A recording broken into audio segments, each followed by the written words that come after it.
This month in May is Asian Heritage and AAPI Heritage Month. It's a reminder for us to come together to celebrate Asian culture and history, combat anti-Asian racism and discrimination, continue a legacy of greatness, which is this year's theme in Canada. Hello and welcome to the Amplifying Asian Voices series of 2022 on the Dare to Differentiate Live show. The purpose of the show is to empower you to own your voice, value, and visibility with confidence. The Amplifying Asian Voices is a two-day event with a series of 10 fireside chats with amazing guest speakers who will be sharing their cultural upbringing stories, career journey, and best advice. My intention is to lift up diverse voices, increase representation, and inspire you of what's possible. Whether you're tuning in live or watching the replay, I am so delighted that you're here. I'm your host, Diana YK Jeanne, LinkedIn top voice and founder of My Marketability, where I help you stand out, get hired, and earn more.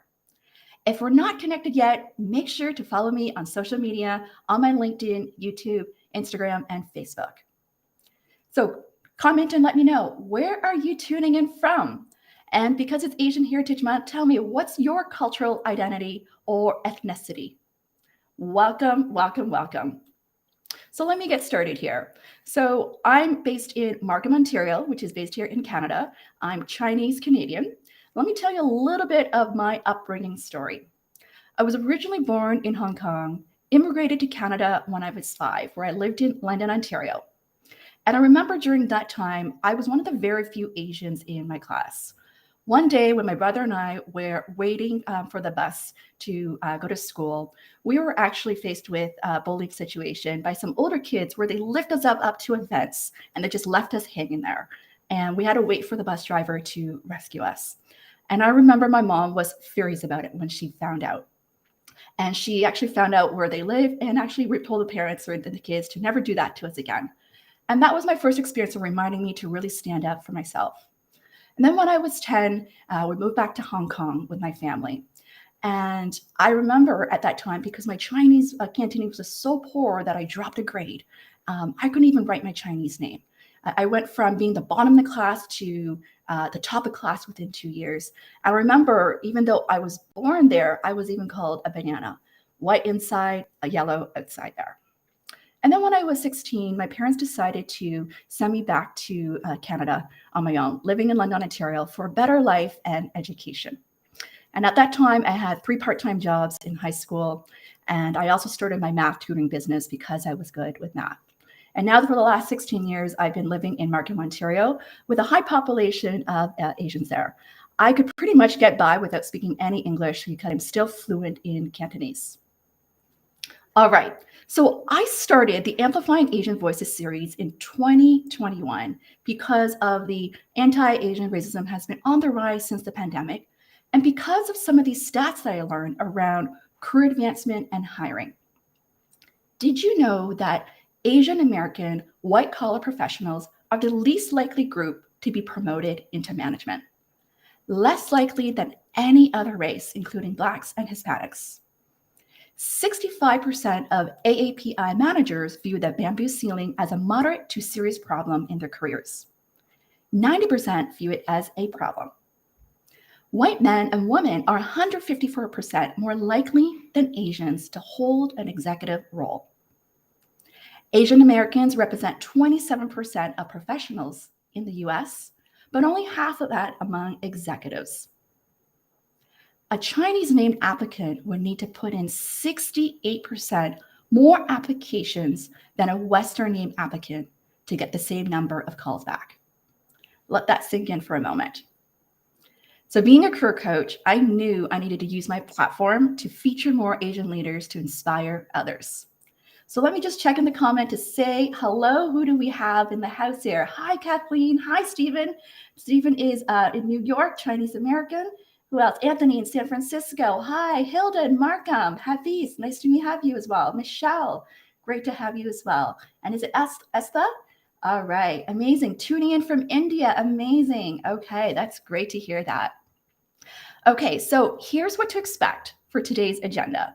we're going to have 5 fireside chats, 25 minutes each with each guest speaker, where we're going to talk about their cultural upbringing, career journey, best advice from their chosen topic. It's going to be a 2.5-hour show, so it is quite long there. However, it is being recorded. So if you can't tune in the entire conversation, that's totally okay. You can always catch the replay, either on my LinkedIn or I recommend my YouTube channel, where we're going to be adding timestamps later on for easy viewing. So just remember where you left off there. All right. The other thing is I really want to encourage you to engage in the conversation. Click like and comment anytime. Share your thoughts, key learnings, engage with one another as well. The other is really show your appreciation for your speakers that were coming on here. Share your kind words to support each other as well. You can type in hashtag go Christine. She's already backstage there. And our next speaker, go Norm, go Julian, go Jeanne, and go Show. I also want to give a special shout out to my assistant, Jeanne Dale Carlo, who is recently just onboarded 2 weeks ago, who you're going to see here engaging with you all in the conversation and supporting me here backstage with displaying the captions as well. All right. All right. So welcome. So let me introduce you to our first guest of the show today, Christine Sung, who's here to talk about manifesting your destiny. Christine is the Chief People Officer at Notch. Hi, Christine. Hi, Diana. How are you? Intro. I'm doing great. Thank you for being here. Let me do a quick intro first here.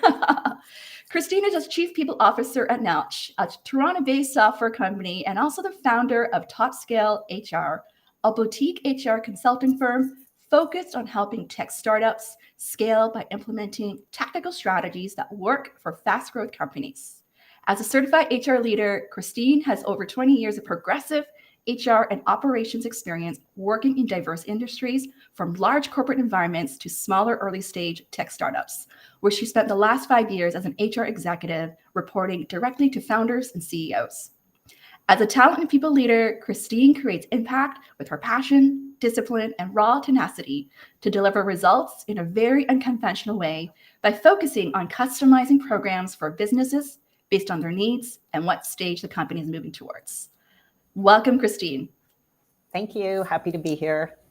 Thanks for being here. So we're going to kick things off here. I'm going to ask you my first question. Let me see here. Tell us a bit about your cultural upbringing, cultural identity and upbringing. What one cultural value had an impact on you? For sure. I was born in Korea and I came to Canada when I was 2. So, I was brought up by parents that were very kind of traditional. They worked a lot. They were entrepreneurs. And so I didn't get to spend a lot of time with them. They were always working. We didn't get to go on vacations. They always had to kind of hold down the fort. And I used to think it was really unfair. But what they did teach me was how to work incredibly hard. I remember when I was young, they always used to tell me, you can do whatever you want. It's all up to you. You have to put the effort and the hard work in there. No one's going to come in to save you. No one's going to come in to help you. You've got to do it all on your own. And kind of freaked me out a little bit. I just thought, wow, life is really hard. But it did ingrain a very strong work ethic within myself. And I think that there's times when, sometimes I feel like I can't do something, or I'm talking to someone else and they're coming to me for advice. I try to kind of mimic the same things that my parents did for me, to kind of give everyone that hope, that strength, that you can actually do things that you think are quite impossible, but they're not. You just have to put in the hard work and then just go to it. Yeah, that's amazing to hear that. And what were some of your favorite family traditions growing up that are specific to your culture? I think primarily, no matter how many hours my parents were working, they were working evenings and weekends, and they were always working, but they always found time to eat together. So whether it was lunchtime on the weekends or dinner time at the end of the day, even if dinner was kind of late because they worked late, we always had the opportunity to sit together, to debrief, to reconnect, talk about the day. And that tradition kind of lingered on into my adulthood. Now I do the same thing with my kids. I do spend a lot of time having meals with them and kind of nurturing them in that family way, because life really is busy and you're out there doing so many different things. Yeah, yeah. And growing up, was there anything from your culture that you felt pride or ashamed about? There's one thing that that Korean people are very familiar with, and they call it like the hurry up culture. If there's any Koreans out there, you've probably heard of this before, but it's this culture of doing things really quickly. No matter what it is, it's like everything has a sense of urgency. And I remember being a kid, it was like, no, you fell off your bike, get up quickly, get back on your bike, or you got to do your homework. You got to do it really quickly because you got things to do. And I was so frustrated. I was like, why does everything have to be so quick? And it kind of gave me the sense of like anxiety. And then, as I started to get to know people at school and my teachers, they would always say, Christine, you could slow down. It seems like you're always in such a rush. You don't have to, rush against the world. There's lots of time to get your things done. And so I did have a good sense of this healthy urgency, but at the same time, understanding that you can take your time to do some things, to be more thoughtful, to put more thought into your processes, and trying to balance that out a little bit, even though I still have that urgency within me. I love that. Well, that probably serves you well working in a startup culture. Definitely. What would you say is the most commonly held misconception or stereotype about your cultural identity? That's such a great question. I would say, sometimes Asian people have this identity of being meek, shy, quiet, the ones that will never complain. They don't have a lot of assertiveness. And maybe that's why they're not naturally selected to move into leadership or management positions. But it's such a misconception. I mean, honestly, I may be Asian, and there may be certain things that make me very Asian. I mean, I was brought up in Canada since I was 2. There were, often times where I felt that in order to kind of get my message across, maybe the best thing I could do is to really focus on how you communicate with people.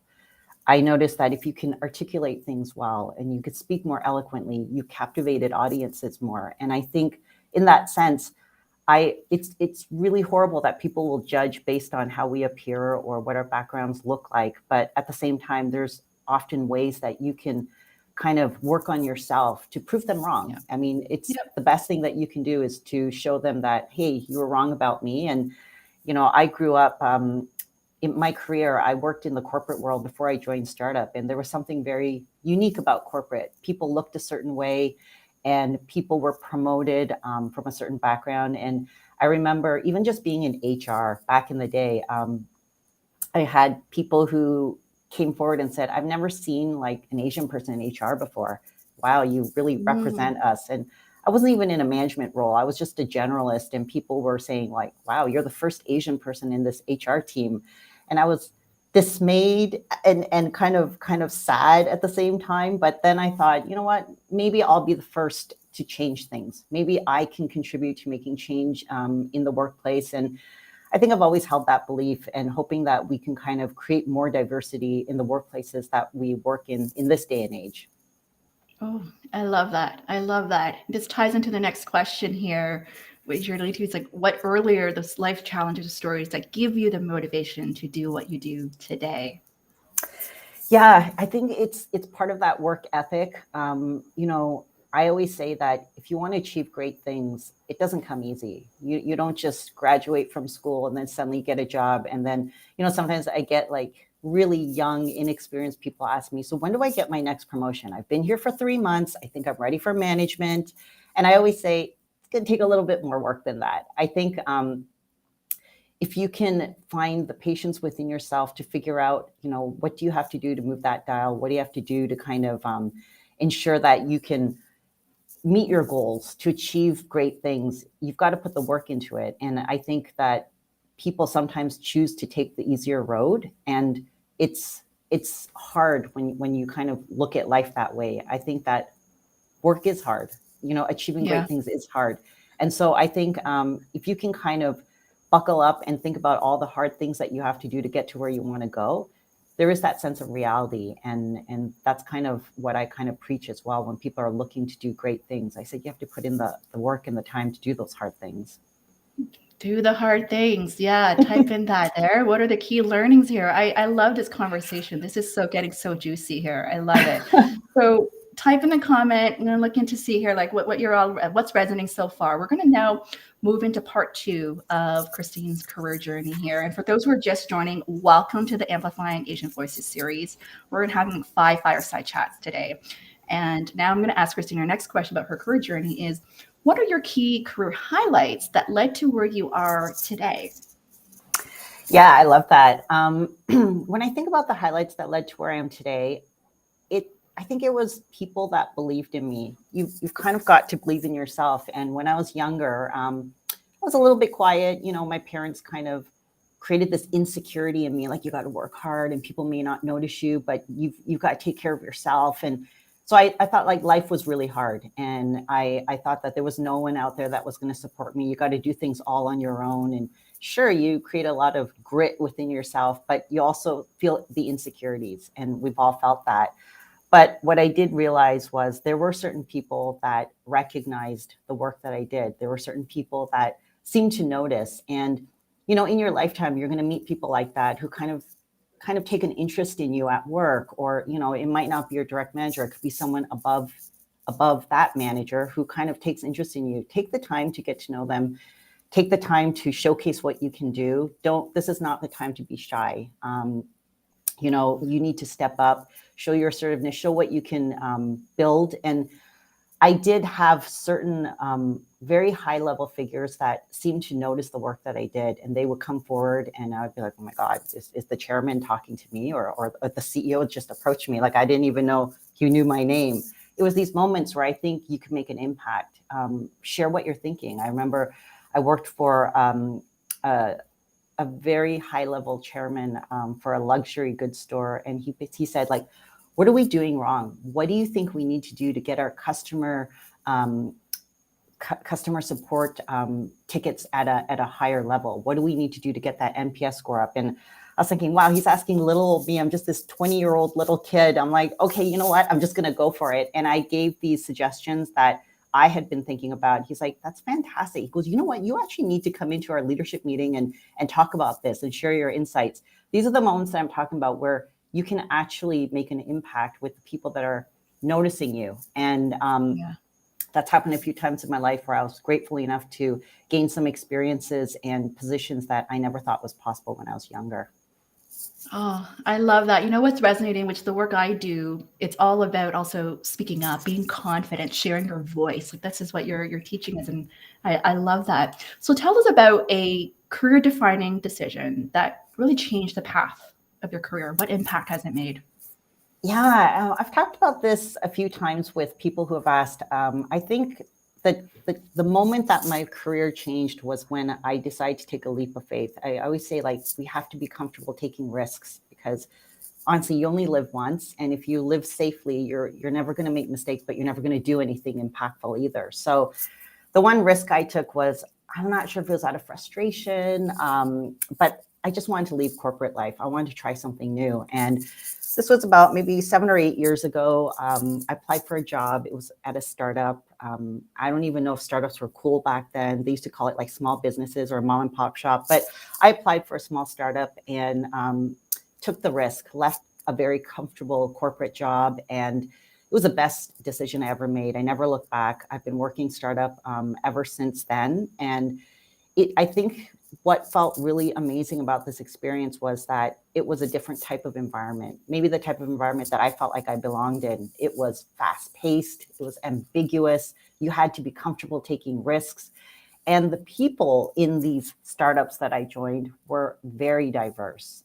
It didn't look like the corporate world. It looked like, wow, the CTO comes from a background that looks very similar to myself. Oh my goodness, look at all the diversity in all these ERG groups. There were so many things that were so different and refreshing about moving into that startup space that I could never go back anymore. I don't know if the corporate world has changed and gotten better, but what I see right now is something that really resonates with me. And I wouldn't have known how great it could be if I didn't take that risk like 7 years ago. Risk taking, be comfortable taking risks. That's what people are talking about here right now. Amazing. Amazing. Yep. I love that. So, let me just change the question here. Let's see. Our next question is, it's good. Is what limiting beliefs did you have to overcome to be more confident in owning your career?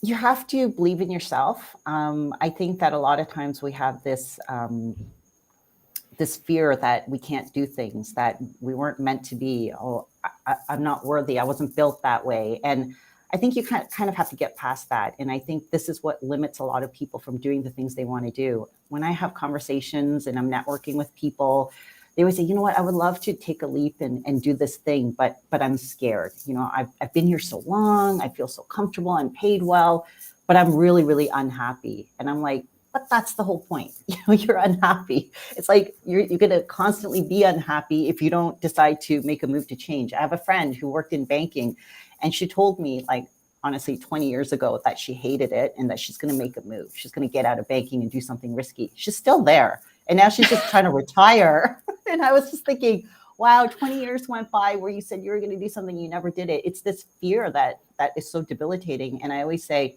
you got to get over that fear. Once you've gotten over that fear and you say, what's the worst that could happen? So what? You take a risk and you fail. Wouldn't you have learned something from that? You have to move on, and you got to continue to take risks, continue to believe in yourself. Don't be afraid to try something new. And I think it's the environment we work in startups as well. There is this ambiguity. Everything's constantly changing. Things never stay the same. They're not static. You're innovating all the time. This is where it can really impact your own belief in yourself. If you just get rid of that fear and just go for it. Yeah, I love that. Oh, this is all about busting the fears. And something I always talk about is make your why greater than your fears. Yeah. As that North Star, the guiding compass, when you're afraid to make that jump, like think about why you're doing this. And I remember when I decided to start my own business, this was over a decade ago, I was so afraid about failing. And I remember my husband asked the same question you said, is like, what's the worst that could happen? And when you actually think about what's the worst that could happen was, I'll go look for a job. It didn't seem that bad to me. I'm like, worse, I'll just look for a job a year from now. And so that's where I took the leap. So I love that. And, and that example of like, do you want to wait a decade later, 2 decades later, decide like, is this, still what I want to do there? And I'm seeing this more now, Christine. I would say, I mean, we've heard the stats right now, like millions of people quit their jobs in the past year. And this is the first time ever for me that I've seen where I have clients where they quit their job before even lining up a job. Yeah. And there's this notion of, which I think ties into your topic of manifesting our destiny, of like, what really truly fulfills me. Yeah. Right? Yeah. So my last part of this question here is, what's your best career advice for your younger and future self? I would say, believe in yourself and do what you need to do to find your passion. It's like when I hear about people just kind of taking on a job just for the paycheck, or it's closer to home, but I don't really enjoy it. There's so much more waiting for you. And I think that if you're in a job that you're unhappy in, that's exactly what it is. It's work. It's just a job. You're just pining for the weekends. You can't wait till 5 o'clock. You're watching that clock. I've always thought of like work as an extension of your life. You can have great joy in work. You could be doing things that you love and that you're passionate about. That whole thing about like, find something you love, you'll never work a day in your life. There's something very true about that. I know that like sometimes my CEOs used to make fun of me. They used to be like, Christine, you need a hobby. You need to do other things. I'm like, my hobby is my job. It's like, if you could find a job that you love, honestly, it doesn't feel like work. I'm very passionate about what I do. I love it. I could wake up in the mornings. The first thing I think about is what I'm going to do, what changes I'm going to make at work. I think that there are opportunities for people to find that. And sometimes we just think that a job is something, an evil necessity to get by in life. And I don't believe that's true. I think that there is a way to find your passion. And once you've found it, like you can truly feel it. And I kind of been there for the past 8 years, just really loving what I do. And I think there's an opportunity for everyone to kind of look deep inside and see what that is and then go for it. Ooh, love it. Go for it. Find what you love and go for it. All right. Type in that there. These are some really good golden nuggets. I love these conversations, which is just less than 20 minutes. We're already, getting so much out from you here. So we're going to move on to part 3 of Christine's topic, which is manifesting your destiny here. So Christine, why do you think most people are not able to manifest their career destiny? What are they doing wrong? I think sometimes when you think about this big thing that you want to do, let's say you want to make a life change or you want to make a career change, move into a role that you've never done before, fear kind of stifles you. And then you think it's so big. Where am I going to start? I don't even have these skills. How can I compete with people at this level? And then you just kind of freeze and you never kind of move forward. You also think about like how many of us actually get into that rut where weekends just want to binge on Netflix and you're like, oh, I really don't want to read that leadership book. And who wants to take a course when I could enjoy the warm summer weather that we're having right now? It's true. It's like if you want to manifest your destiny in your career, you want to do these great things, you actually have to create the steps to get there. And it doesn't have to be change overnight. You don't have to go get an MBA overnight, but you do have to kind of figure out what's lacking, where are the gaps, and what do you need to do to fulfill that? So even for myself, I had a lifelong dream, like one day I want to become an HR leader. And this is when I was an individual contributor. And I was thinking, what do I need to get there? Do I need to get some sort of certification to gain that credibility? Do I need to network with leadership peers so that, I could gain some of that gravitas? Do I need to gain some experiences in industries that I've never had so that I can show that I've had a variety of experience in this HR realm?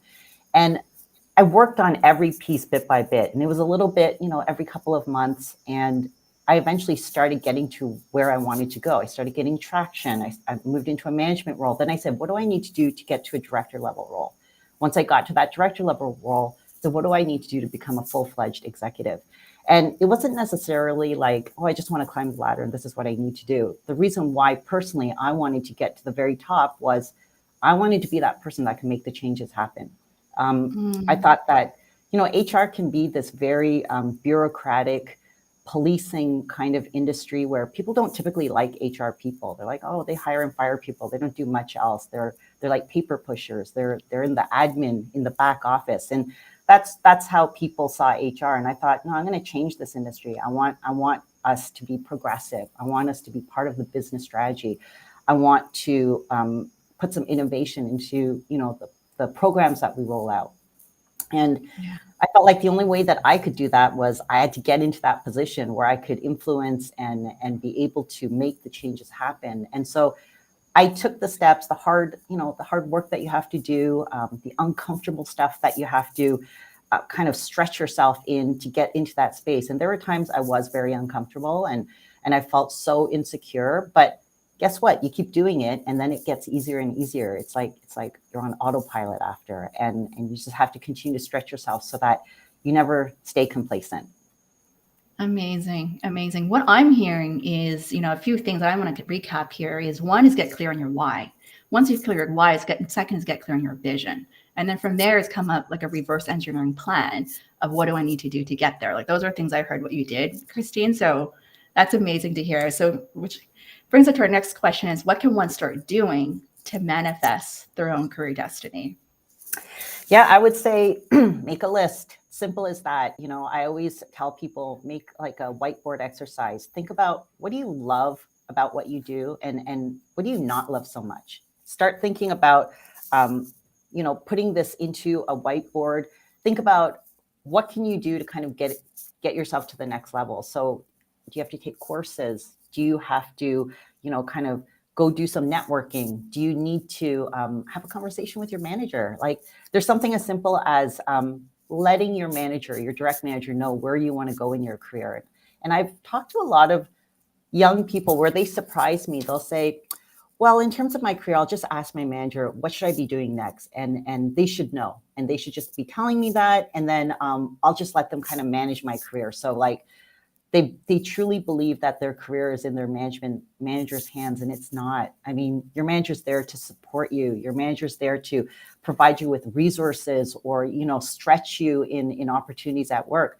But at the end of the day, You have to define where you want to go. You need to be in the driver's seat. You can't be a passenger sitting in the back of the bus, just kind of being sent to wherever your career is headed. You need to drive that, similar to like your health. Your doctor's there to support you and to ensure that you're healthy, but at the same time, you need to ask for a second opinion, or to, look at those charts and reports to say, like, am I taking care of myself? Am I happy with where I'm going? And so I think you have to take a tactical approach by actually writing things down and thinking, like, first 3 months, 6 months, 1 year, think about what you need to do, and then go do it bit by bit. Just do it. It seems like a lot of work when you look at that whiteboard and you're like, oh my God, how am I going to fit all of this in?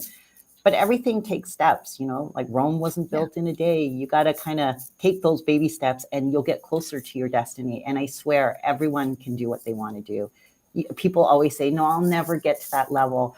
I'll never make it to the top. Let me tell you, when I was a lowly admin assistant, a young fresh grad, one of the interns said to me, Christine, you know what? One day I bet you're going to be a chief people officer. And we both laughed. I said, yeah, right. That day will never be. And now I think, wonder where that guy is right now. I should connect with him. Planted the seed there, and it's there happened. You go. Right. So I want to switch gears a little bit, just because you work in startup. And I know there's a lot of people now like interested in working startups. How to tell if working a startup is right for you, especially if you're coming from like big corporate? That's a great question. I get asked that all the time, especially from people who want to transition from corporate to startup. There is something about the startup world that every startup recruiter or leader kind of understands, because you've kind of worked in that environment. It is ambiguous. It is very, very fast paced. You don't have a lot of resources. Teams are often operating quite lean. They really want you to have that sense of accountability and ownership.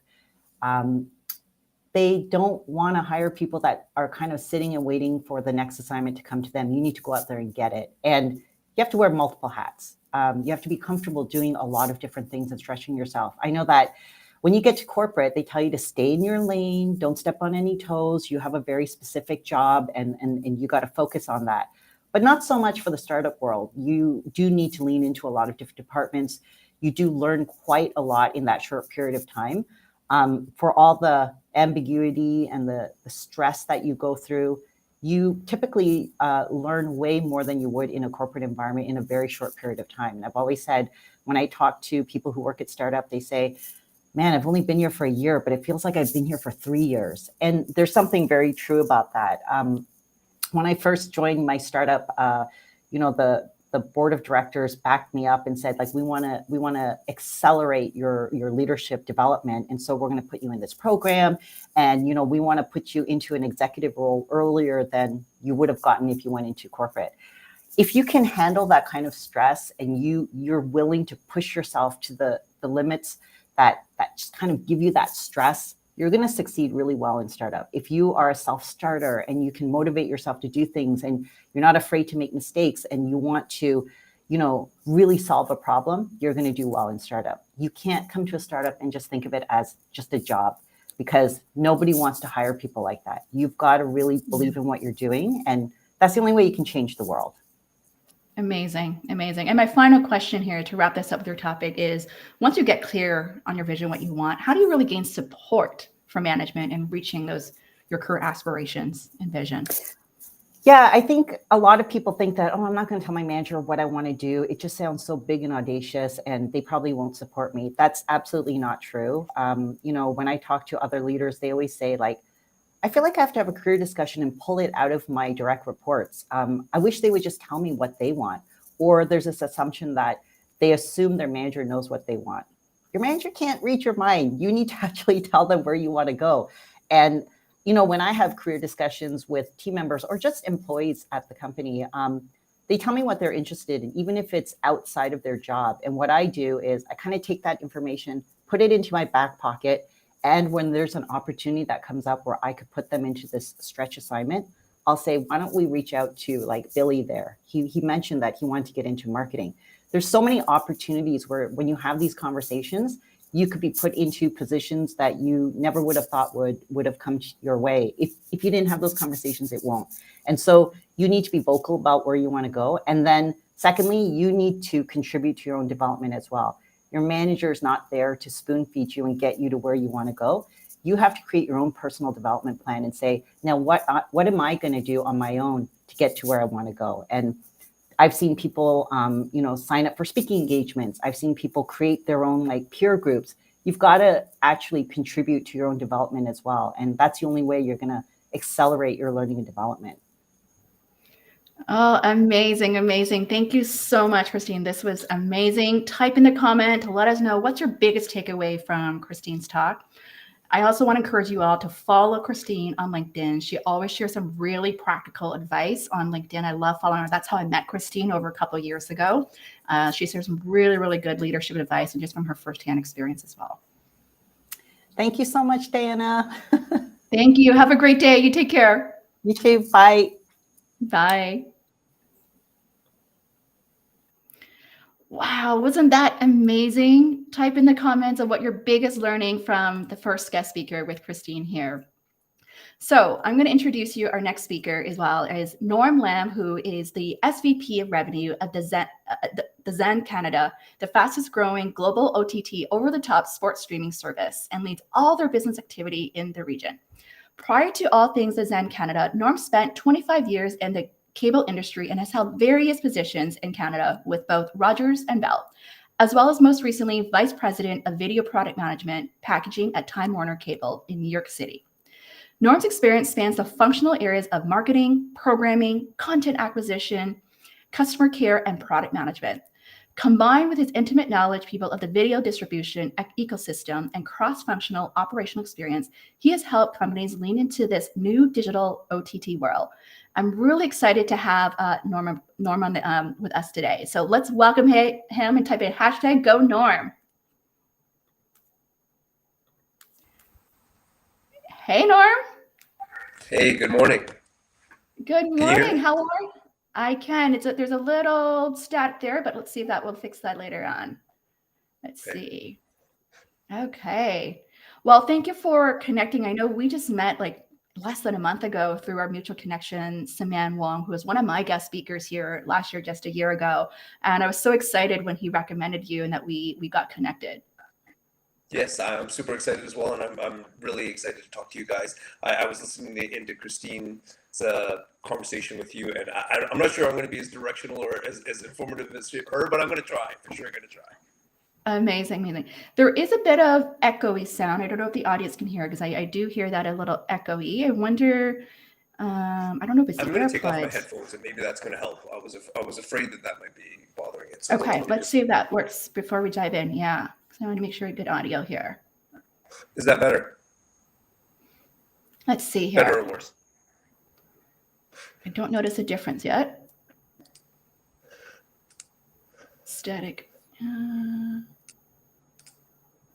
Still bad? Oh, I think that's better now. Yep. Is that Sorry better? Let me about check that. that then. Oh, good. Much better now. Okay. Much better now. Yeah, that's it. Okay. Perfect. Okay. I think if you're close to the mic, that'd be good too. Awesome.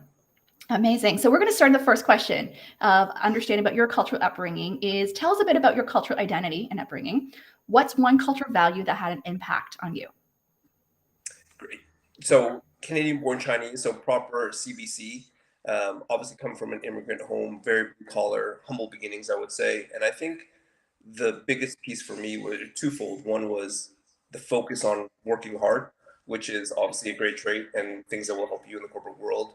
But then also focusing on education, which again, when you come from these humble beginnings, I think the only real way to sort of springboard yourself into something different is through education.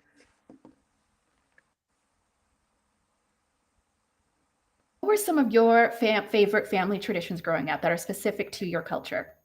I mean, if you're Chinese, you know, lucky money is the best thing. So people just give you cash at different times of the year. So that's pretty awesome. Yeah.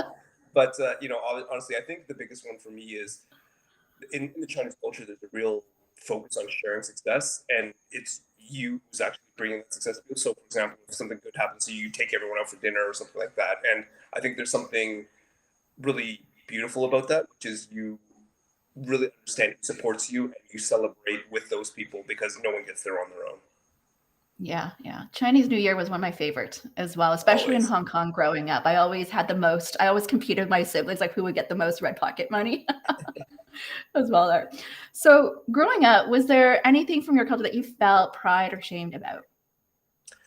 I was very proud to be Chinese. So again, growing up in Toronto, which is obviously is a very diverse city, it never really sort of felt odd that way. I think if I had to put anything on it, it was more a function of sort of our socioeconomic situation, which is my parents are obviously very blue collar, so they were just working really hard. So I wish they were more involved in my sort of day-to-day sort of scholastic life or whatever the school. Like they never came to parent-teacher interviews or anything like that. But so we were very independent from a young age. But I think but again, at the end of the day, I think they were working hard to put food on the table, so can't really fault them for that. But nothing really, I would say that was detrimental or bad. Yeah, yeah. You know what? As I'm hearing you say this, I shared earlier, I moved to Canada on my own when I was 16. My parents sent me here. And at first I thought my parents just didn't want me or didn't love me anymore. And then as I grew, older, I realized it's just, for the sacrifice that they wanted me to have a better life and education as well and learn to just be really independent. That's something that I really learned growing up, like having like 3 part-time jobs and 3 younger siblings as well. There was this be a good role model to your siblings there. Yes.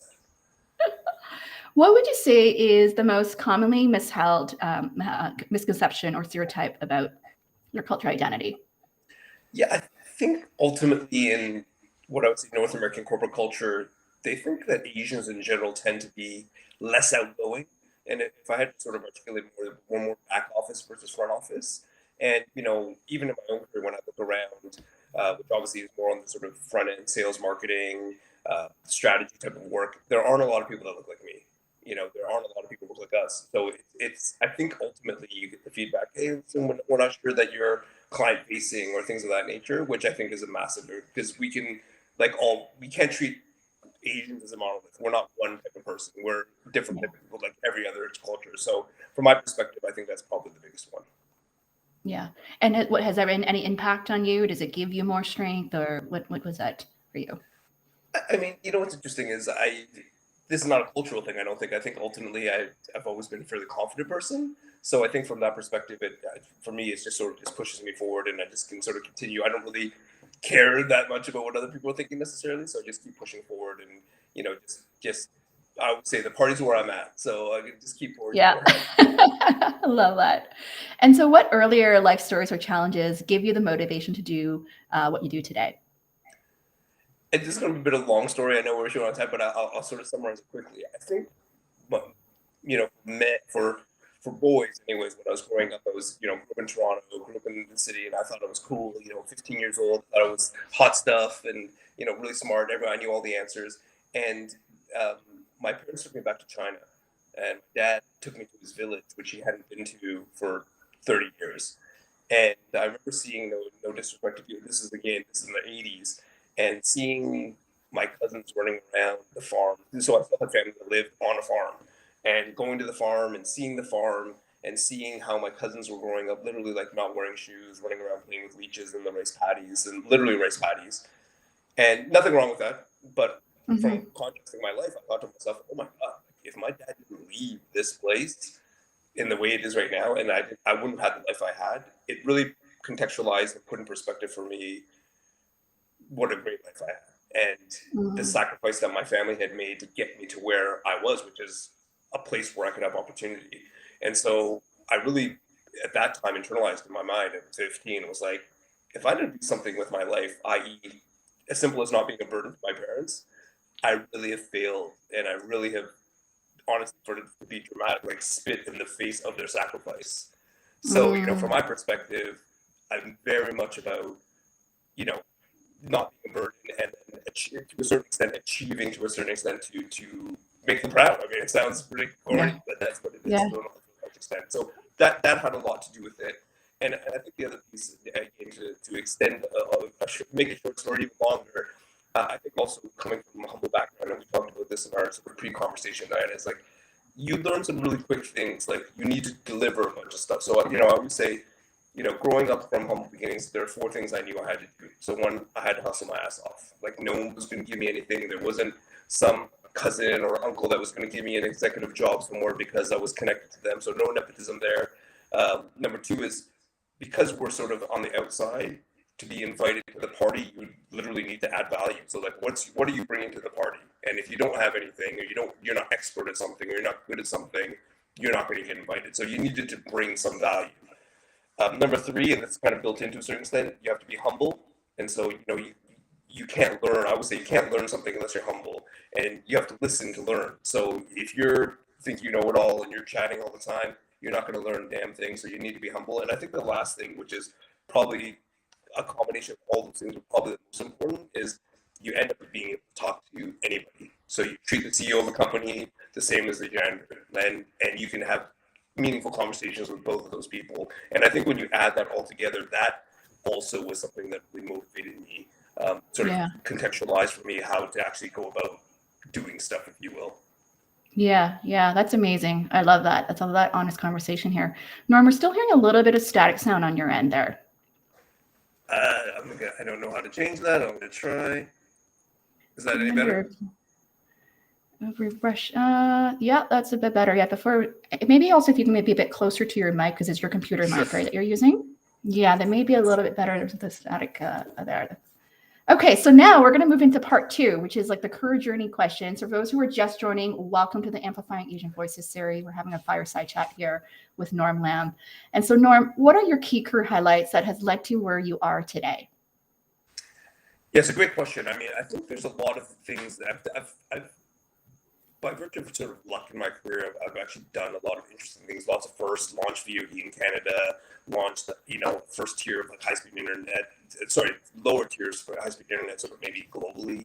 But, ultimately, I would say one of the things that, for me, ultimately, from a highlight and led me to where I am today is really just saying yes to great opportunities, right? And so ultimately, I think if you continue to say sort of yes to stuff and embrace this idea that there are no bad jobs out there, you end up just, you can string up a whole bunch of stuff to come together. I wouldn't say there's one particular thing, but I would say that there's a whole string of things, but founded on the fact that, I'm a guy who said yes to a bunch of jobs and really believe that there are no bad jobs. And, I've always, again, sort of build on what Christine said earlier in her conversation about sort of, striving and going beyond. I think one of the key things for me too, and one of the big highlight from a characteristic perspective is I always say to people, I'm actually too dumb to know I can't do something. And so ultimately when people are like, hey, I'm going to give you this, great opportunity, most people will be like, yo, that's insane. Like, I can't do that. And I'm just like, oh yeah, that sounds great. I'm going to do it. And then all of a sudden you end up like, oh my God, like I'm doing this job. And then like nobody, like this is a huge opportunity. So, again, not necessarily one specific key career highlight, but I would say sort of a bunch of different things strung together. I think maybe the most interesting thing about all of that stuff is, I've always had fun along the way. Yeah, that's amazing. That's amazing to hear that. I want to try something with you here first now, because there is still the static sound. I'm going to try to get you to maybe log back in to the browser, if that's okay, because I want to make sure we have good audio here. I don't know if it's the internet connection or sometimes a refresh could help there. So leave and come back in. Yeah, you can leave and come back in, like refresh your browser again and come back in. Are you using Chrome? I'm not using Chrome, so maybe I should use Chrome. Let's try to use Chrome or Firefox. Yeah. Okay, I'll be right back. Okay, let's do that. I want to make sure we have good audio so that you can also hear the conversation clearly. So what are some things that I'm seeing from the conversation here? Yes, Norm's teaching us about just keep pushing forward. That's important. I love his story when he talked about being humble, and when he shared a story of, when I realized like really not taking life for granted, right? Of where you are today, the sacrifices that our family has made for us. Those are things to really keep in mind and what really gives them motivation. So I love when he shared that story with us there. So if you are just joining here, type in a hello or type in +1 to let me know that you're here. I want to welcome you as well. We are having our Amplifying Asian Voices series of 5 fireside chats today, where I'll be talking about the speakers' cultural upbringing, career journey, and their best advice of the topic of their choice as well there. So we're just waiting for Norm to get back, because I want to check, see if we can have some better audio for you to listen to as well there. Okay, amazing. So let me see, what are some other learnings that we had. I think Ian was here earlier. Then I know, yeah, Ian was here earlier. Stephen, are you still here? And Vivian, yeah, I believe Vivian knows Norm as well too. Amazing, amazing, awesome, awesome. Okay, so let's see if Norm's going to come in back soon here. Okay, let's see here. All right, so let me bring Norm back here. Let's see. Hey, Norm. Is that any better? Oh, that's much better. 10 times better. Sorry about that. Safari, damn it. I'm sorry, everyone.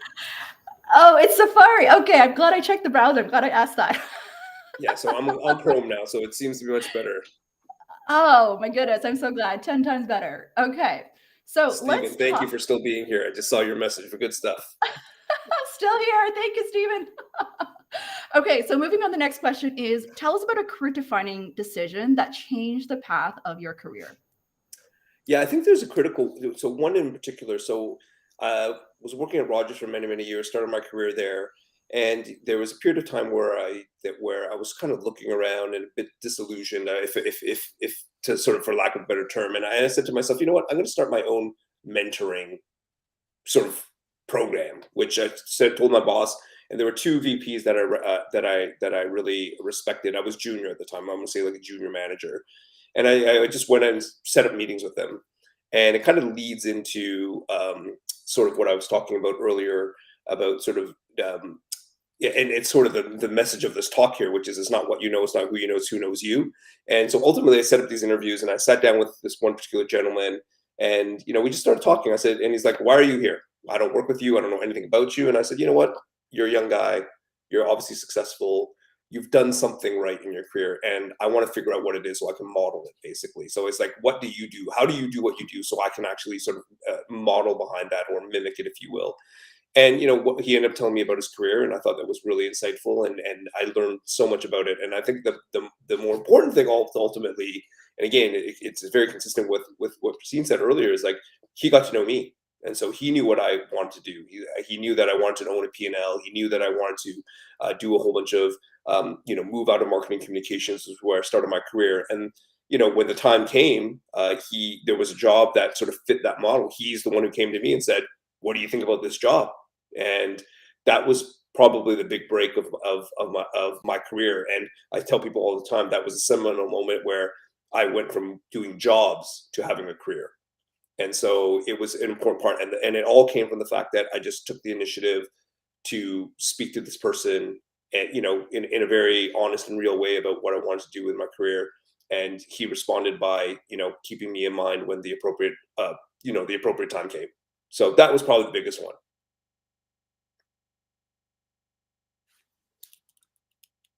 Oh, now I can't hear you, Christine. Sorry, I muted myself. All right. So what's your best career advice for your younger and future self? Yeah, I think it goes back to what I was saying earlier, is that there really are no bad jobs. And so, when I think about my career, I literally, if you look at my resume, it looks like I've really had a plan. And I said this to you before too. It's like, I really didn't have a plan. Like, I don't think anyone's mismanaged their career more than I have. But it doesn't look like that. And I think ultimately the key of it was I literally have always said, yes to jobs. And it just kept on putting myself in places where probably were uncomfortable. And it's good to be uncomfortable. And you should always be uncomfortable because that means you're learning and you're growing. So, I think ultimately from my perspective, you need to just keep pushing forward and, say yes, basically, is what I would say. Say yes. Amazing. I love that. So let's move now to your topic on it's who knows you. My first question here is, why is it more important that it's who knows you than who you know?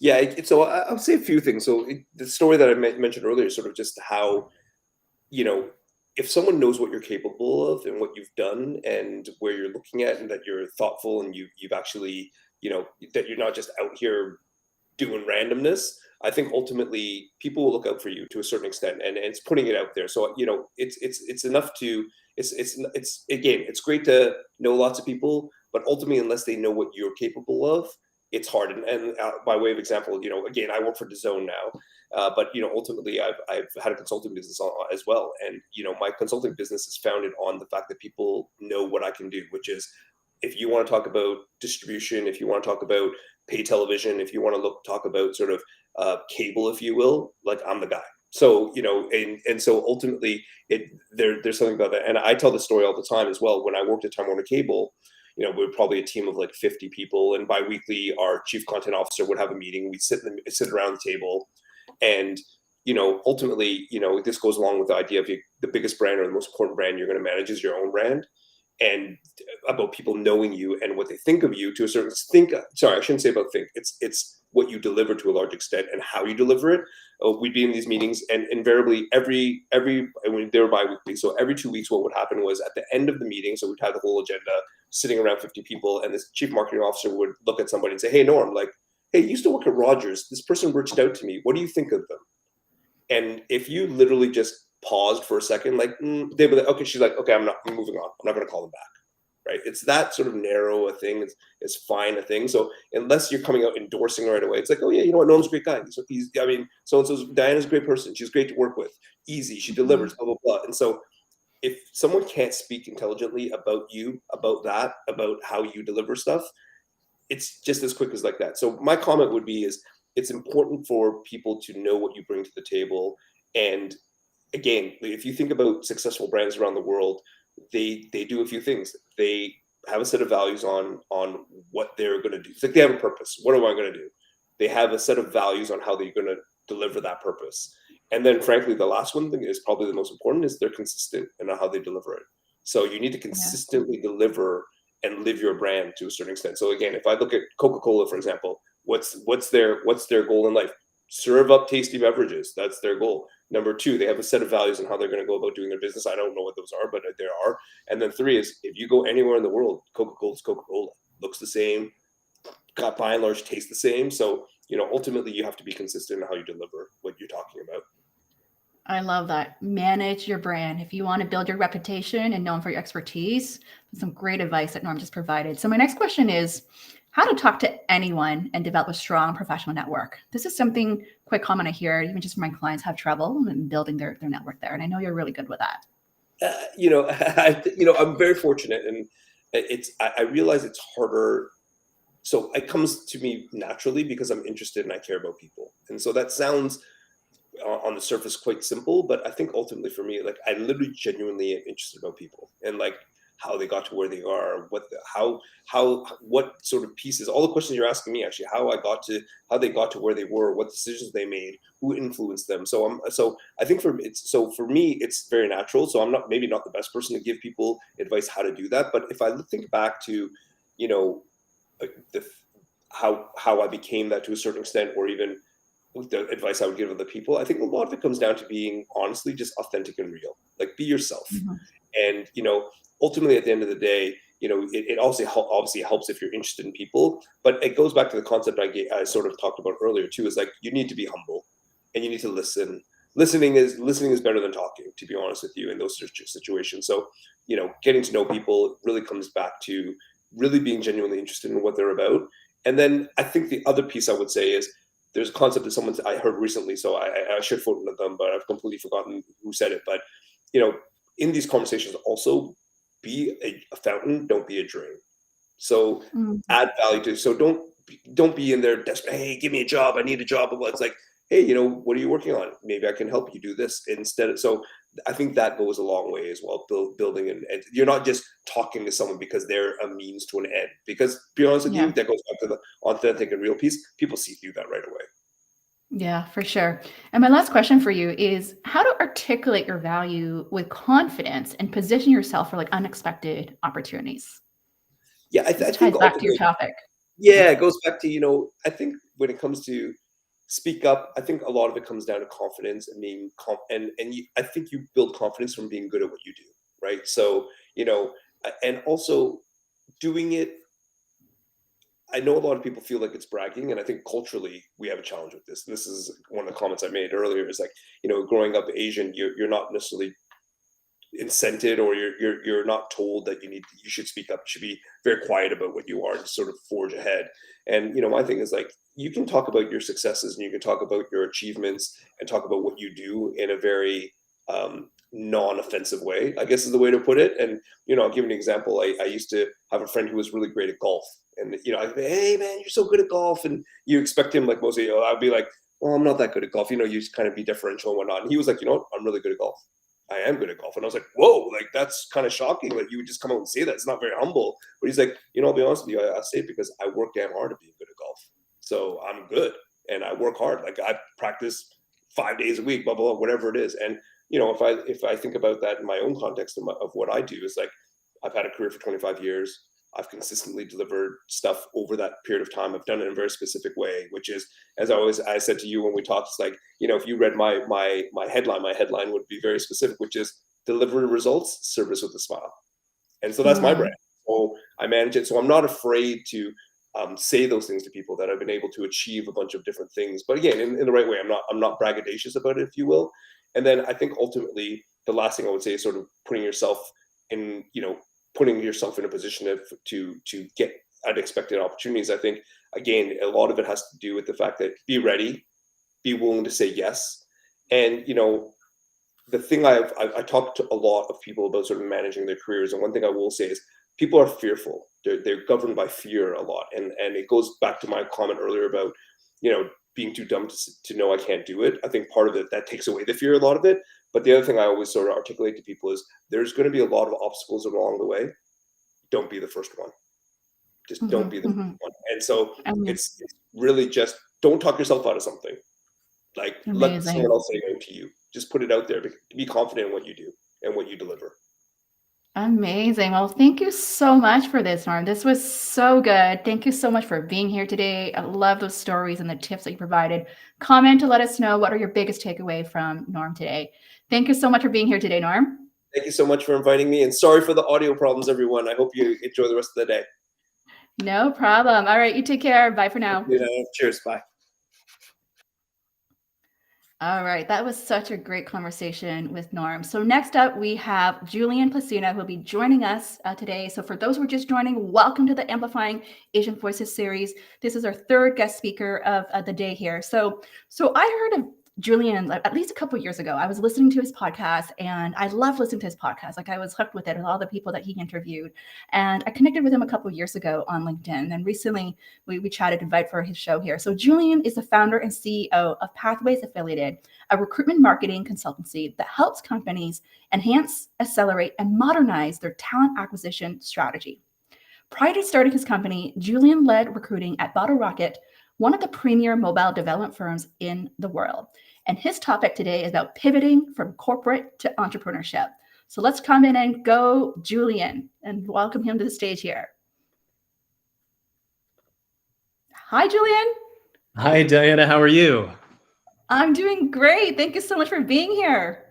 Yeah, no, I'm excited to be part of it. I'm thrilled. Yeah, I'm so glad that you said yes. So my first question to you is around, let me just scroll down here, is tell us a bit about your culture, identity, and upbringing. What's one cultural value that had an impact on you? So I was born in the Philippines and came to the States when I was about 3 years old and pretty much raised here in the DFW area. If there was one specific value that I was given being raised Filipino here, it really was the connection to family that always seemed to go first. And it also seemed to be a consistent element within my group of specifically Filipino friends, right? So if there's one thing that has stuck with me up until this point, it was the connection and love of family. Oh, love that connection, love, and family here. And what were some of your favorite family traditions growing up that are specific to your culture?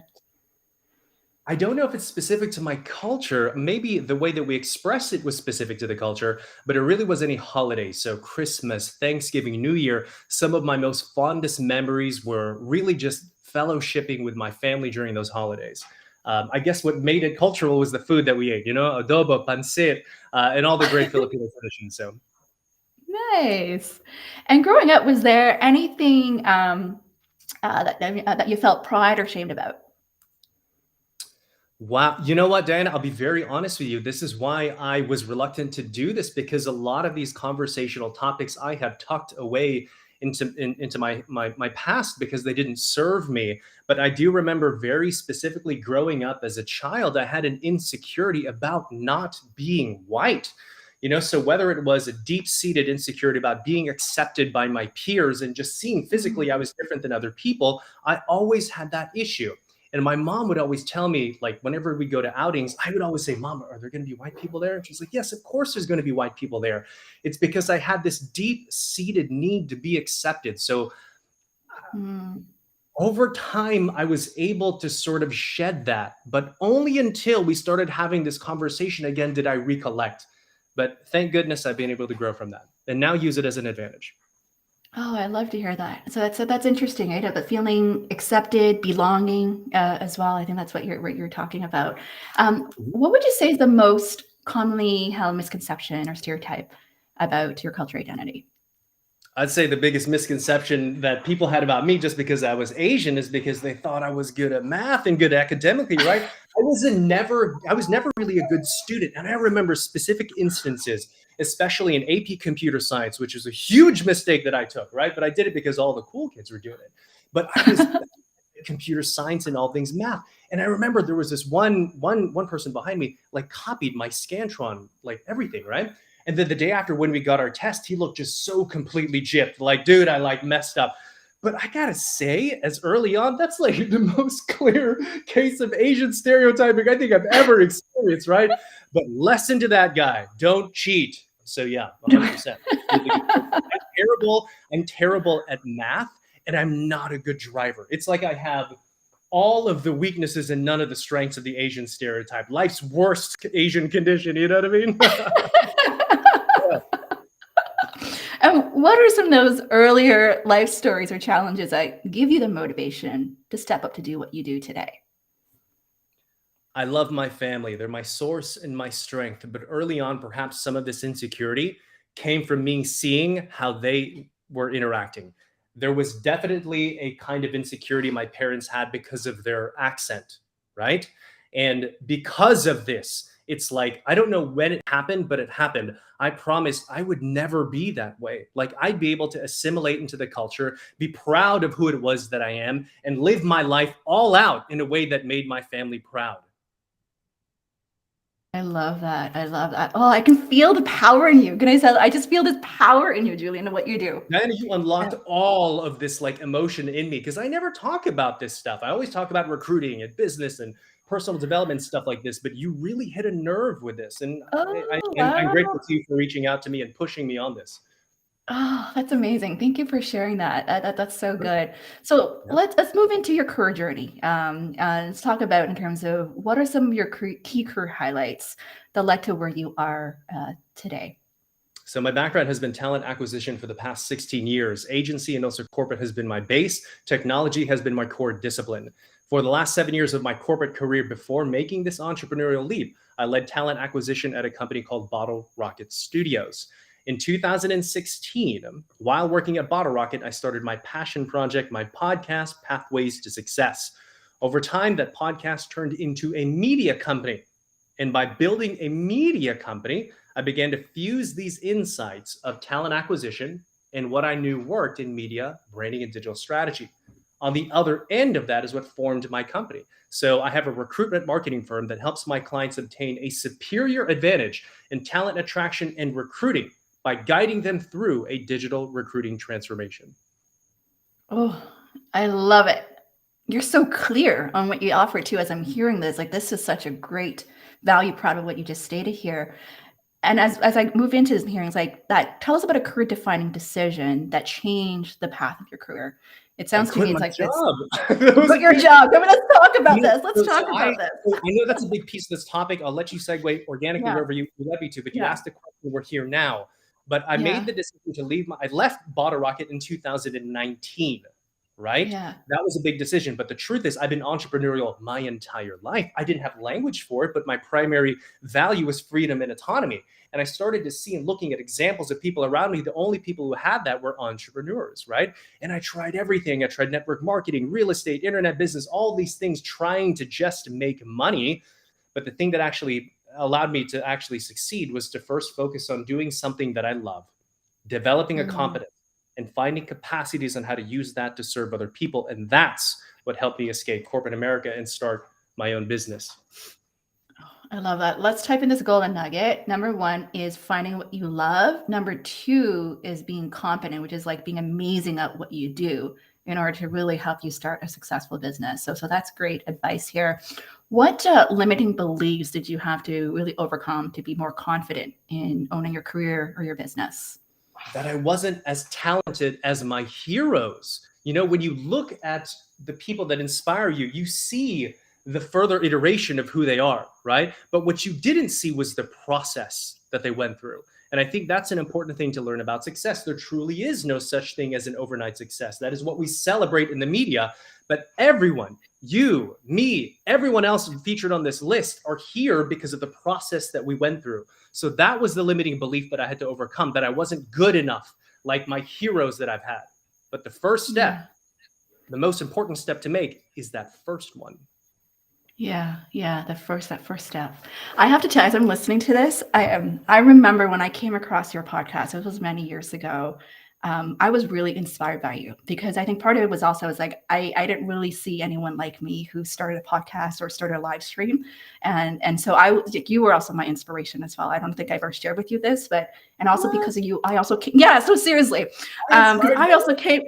Yeah. I come from a recruiting background as well, so I was like, I never really met a recruiter who also does what Julian does, but also being Asian as well. So you were also my source of inspiration back then. Like I listened to a lot of your podcasts.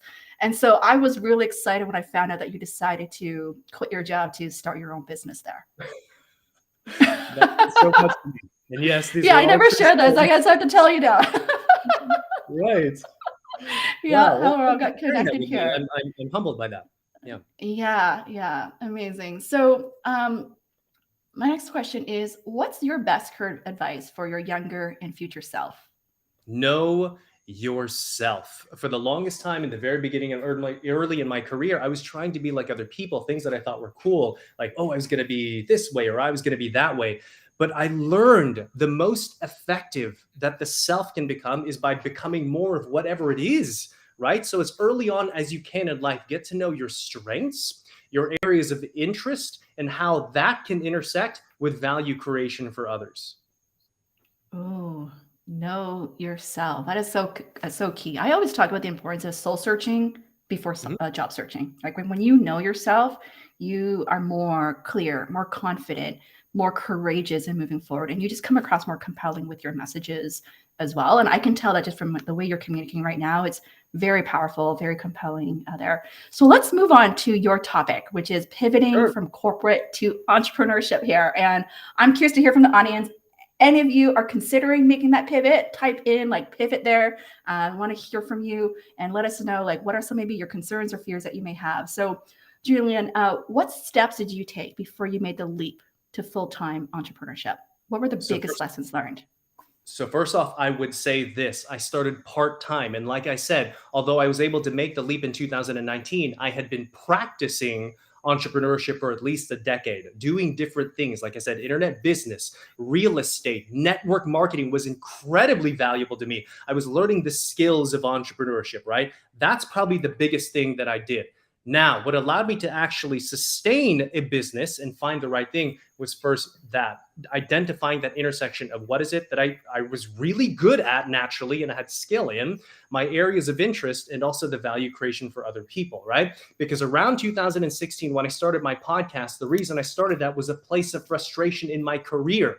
I wanted to do something entrepreneurial that I didn't tie to success. I wanted to do it for the love of doing it. But that turned out to be the right kind of energy to put towards an endeavor to achieve a level of mastery. And when you keep doing that work, you begin to see these intersection paths. Like I got my first sponsor, then I got signed by a speaking agency. I got signed by an acting and modeling agency that eventually people were hiring me to teach them how to build their own personal brands. And then you keep walking this journey, and you keep learning more about who you are and how you can help other people, which has taken me to the current iteration of my business today. I love that. So taking those baby steps as well. Like you've always been entrepreneurial, trying new things to see what works to prepare you for this, big leap there. So let's talk a little bit more about during the pandemic here. Like, how did you pivot your business during the pandemic? What was your business model before and your business model now? So I had primarily a training and a speaking business. And within 48 hours, I lost 75% of my revenue, right? So that was a big aha moment. What started to happen though, so of course, after the pity party, what started to happen though is I started speaking virtually. Interesting. So my geographic limitations were now gone, right? So I was able to work with clients all over the country now from my own living room, right? I never really liked doing that because I always liked the in-person kind of thing, but that was the first piece of like, wow, I can survive through this. But the big thing that happened during the pandemic is that my podcast, it turned into a media company, right? Because I had to focus on content creation at that time, I began to see and surround myself with other people who were successful in this media world, and they showed me how to monetize the show, right? And I was able to monetize the show, not through sponsorships, because I just didn't have enough viewership to sustain that model. I got lucky a few times, but how I was able to monetize the show was creating a media as a service company. Although I didn't have the most viewership, my interviews were top notch. So what we did is we created a media as a service model. So we created these social media packages that we would use and sell to our guests. And that's how we monetized the show, right? But from doing that, I learned that we could create content for the purpose of attracting talent. And that's when all of these concepts began to fuse.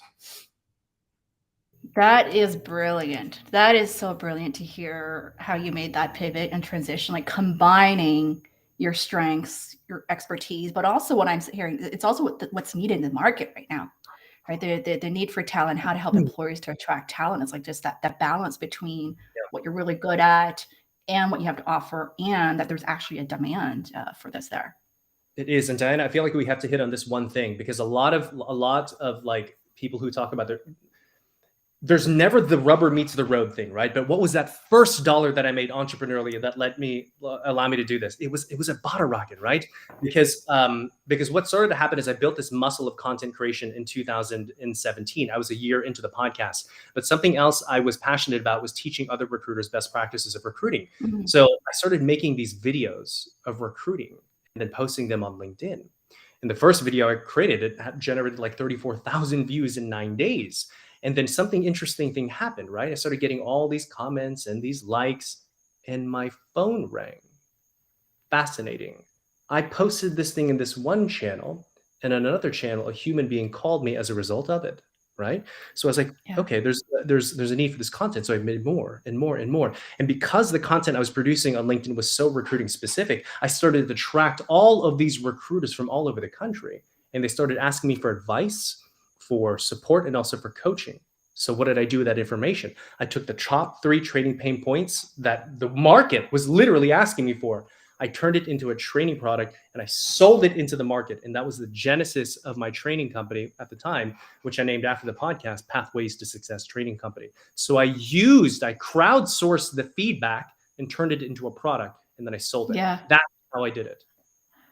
Ooh, that's just so juicy here. I want to hear from the audience what your takeaway here. Like, I mean, one, and what I'm hearing is like that you tested it out. You put a video out there first that attracted attention, essentially, and you really paid attention to what are the pain points and needs to see, okay, how can I essentially productize, what the needs are there. So that's amazing. Let's go to the next question that ties into, for those who are looking to pivot to entrepreneurship, is how can they really stand out and monetize expertise? What can one start doing now? How can they monetize expertise? I think you would start with this. First, who is your customer? Don't start with you first. Yeah. Who is your customer? The most valuable thing. Okay, so this is how I sold my first training product, right? Because the market crowdsourced feedback of what I thought were issues, right? But then I went to go talk to my customers to validate it. And then I said, hey, if I build this for you and help you solve this problem, what is a good rate that we could agree upon to help you solve it? And that became like the first product. But once you sell it once, Mark Cuban always says, right, you just have to be right once. But when you're right that one time, it's not just that one person that has that issue. That one person represents a market. So my suggestion is this: if you're starting out, figure out who your customer is, what's their pain point, and then solve the problem for it and do it relentlessly well. Because if you can solve it for one person, you can solve it for a group of others. Yeah. Yeah, absolutely. Know your audience. I'm with you with this one. Like I've been in my own business now for 10 years, and a big part for me is really knowing your audience of what their pain points are. But who are your ideal audience as well, right? I think that's really key. Like even within that niche, like who are those ideal audience, and what do they really care about? But also like what's that end goal, what they were trying to achieve there, so that you can get really specific with your marketing and messaging there. My other question for you, Julian, is how to overcome disappointments and failures. Because as we all know, when you start a business, there's always going to be challenges, rejections, how to deal with that. Can you maybe share some stories? You know, my faith has served as a very solid bedrock in terms of helping me interpret the adversities that I have in my life, right? So there's kind of 3 steps that I have for it that, trust me, this did not happen overnight, but it works every time. Number 1, I feel like when I experience a disappointment in my life, I feel this is happening for a very specific reason. What is the lesson it's here to teach me? And then once I process that, I begin to continue taking action in the direction of what I feel God is calling me to do, right? So the first is recognize the disappointment and process it, purge it. Number 2, know that this is here to teach you something and it is on you to learn the lesson. And then lastly, keep taking action in the direction of your mission and your purpose. Amazing. That's so good. Okay. I know we have a little bit more time, Julian. I want to ask one more question because you're a content creator. You have a podcast, you got a show, you're active on LinkedIn.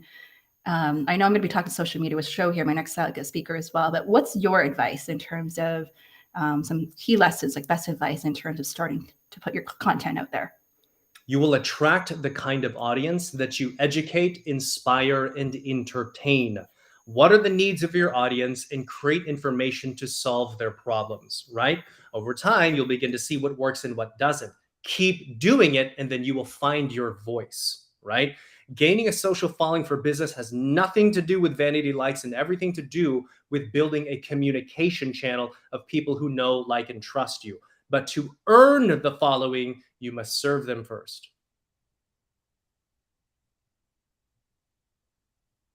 I think I lost I'm your with audience. you there. Yeah, I'm with you there. I'm totally with you. To serve your audience, which is add value. I was talking about give, and that's going to attract your audience as well. Thank you so much for your advice. It was such a pleasure to have you today. I'm so glad that we got connected. I hope you enjoyed it as well. It was wonderful. Thanks, Diana. All right, you take care. Bye, Julian. Oh, wasn't that amazing? I really felt the passion with Julian here, that he's just so passionate about what he does. And I'm so happy for him that he made this transition from corporate to entrepreneurship. I just think it's brilliant of how he really leveraged his expertise and his strengths and come up with his own media agency there. So next up, we're going to have our 4th speaker of the day. If you're still here, type in a +1. It looks like our chat room is not working. It's not showing in my restream here, but I think I see some people here on my phone still on LinkedIn. Just type in that you're still here or type in a +1. I just want to let you know that I see you as well. It's just not showing up on my restream there. So I'm going to introduce you to our 4th speaker of the day, Jeanne Agius, who's here to talk about Your Mental Health Matters. Jeanne is a certified holistic health and life coach, mind-body practitioner, mom of 2, founder of Self-Care Journey Holistic Wellness Coaching, and is a headhunter for a recruiting agency. She empowers do-it-all women to see their self-worth, to prioritize self-care, self-health, and self-growth, to find their best selves so that they can reignite their inner spark and reclaim their time, energy, and joy throughout her signature self-care system. As a frequent speaker and writer, she is dedicated to helping women get out of their own way, own their greatness, and achieve elevated wealth, wellness, and worth, despite the many hats they wear and the invisible glass ceiling placed on them. So let's welcome Jeanne on stage here. Hi, Diana. How are you? Hi, Jeanne. Great to see you. Good to see you too. Thank you for being here. I know we just recently got connected. I think you commented on my LinkedIn post, and then I followed you on Instagram. And I just loved your videos on where you talk about self-care and mental health. So I knew that I had to invite you to the show here. Thank you. I'm so excited to be here to talk about this topic. Yeah, amazing. So I'm going to start off with the first question is tell us a bit about your cultural identity and upbringing. What's one cultural value that had an impact on you? Yeah, of course. So my parents, they immigrated from Hong Kong in their mid 20s and they later had me. So I'm 100% Canadian born Chinese. And I live in a very diverse city in Toronto. So I actually really wasn't exposed to too many uh, Chinese people or Asians. So it wasn't really a huge part of my life aside from my family. And so when I was a little bit confused, people asked me, what am I? And so I was like, I'm Canadian. Am I Chinese? So I'm 100% Canadian born Chinese. And one value that was really instilled in me was definitely family. Family first, family is life. You know, my mom really put us and her family as her entire universe when she had children. So that was what was instilled in me till this day. Amazing. That's amazing to hear that. You know, it's interesting as I'm hearing this, when I say about Canadian, Chinese, I have to say I struggled too coming when I came to Canada at such a young age. I'm like, am I Chinese or Canadian or Chinese Canadian? And for me, I think it's just like the fitting in piece where I didn't feel like 100% like Chinese or 100% Canadian. It was always in between for me there. So that's something I had to figure out growing up. So what were some of your favorite family traditions growing up? Ooh, okay, so definitely Chinese New Year. My parents were a little introverted, so we didn't really go to a lot of restaurants and do a lot of like things outside of Chinese New Year, where our families would gather together. We would always it felt like Christmas, and who didn't like receiving red pockets? So that was definitely uh, my favorite tradition, and also getting exposed to different types of foods. My parents were also very superstitious, so I had to eat certain things that meant something, and then it made me really superstitious. So, and certain things I couldn't do. So I remember it was just like a 2 week prep and during and post, but it was a big thing, and I always loved all the excitement around it. So that's something that I always look forward to, and it feels like a second Christmas to me. I love that. Can we just talk about superstitions for a bit? What were some of those Yeah. superstitions that your family had? Because I had tons of Well, those for my family too. yeah, you wearing red, not cutting your hair like after a certain time, not showering. And I worked out often, so like I would work out on Chinese New Year and would want to really shower. So I broke a few. I broke a few of those rules, but yeah, those were some. And I remember one of them being driving around aimlessly in the middle of the night was supposed to have some sort of meaning as well, but I was already asleep at that moment. It was just going on a joyride.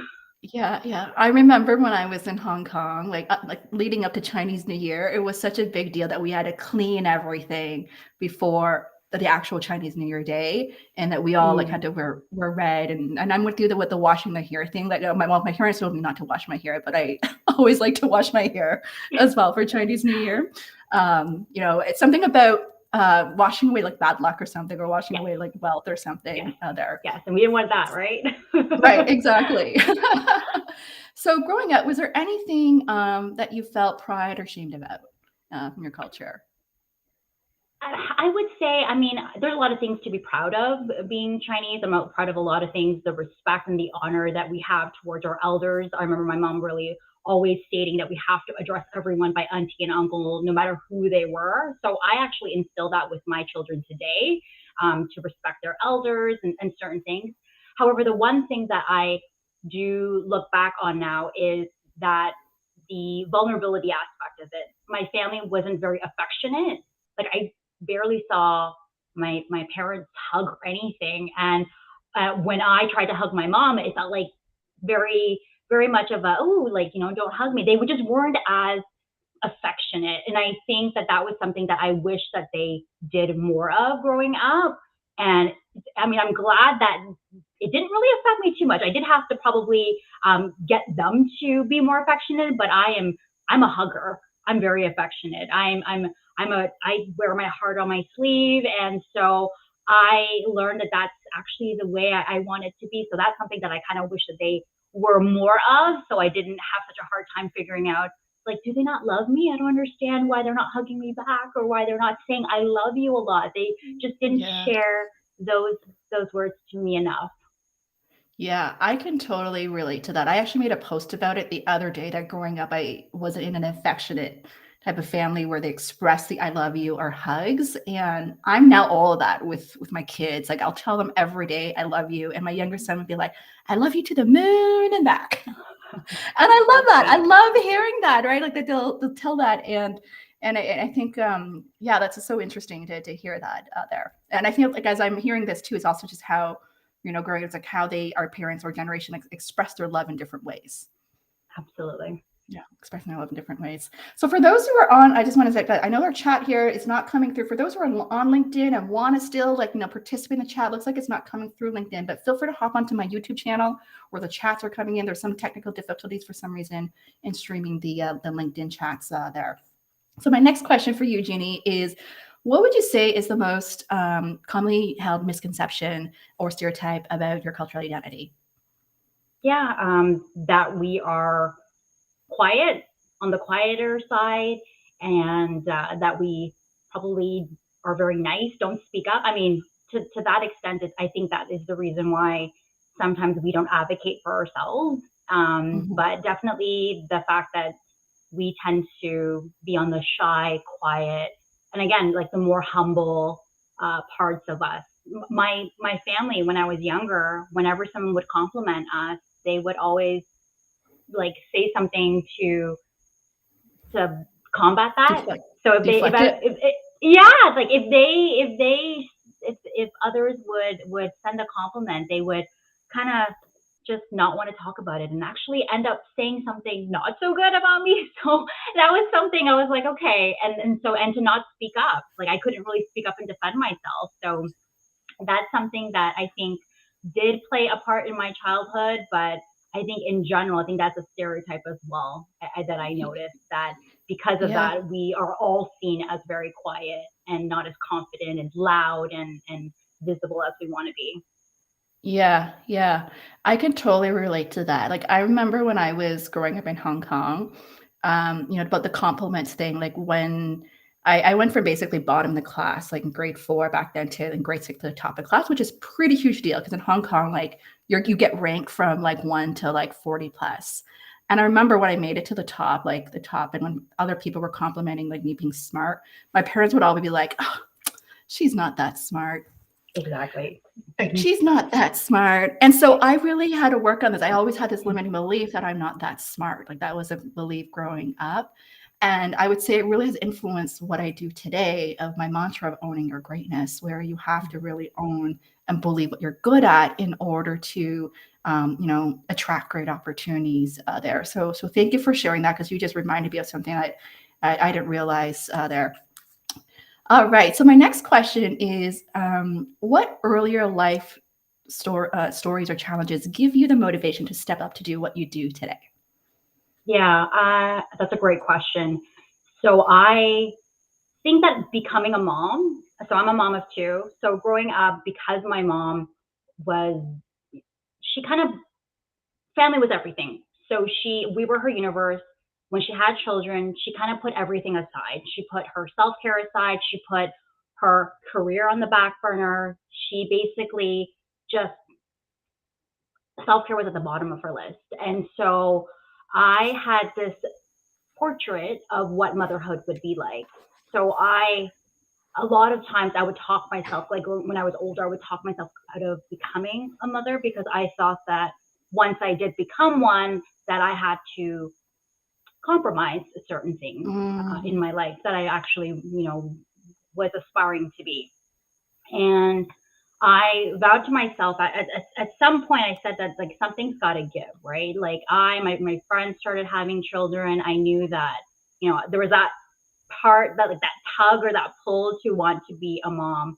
But I also wanted, on the other end, I wanted that career.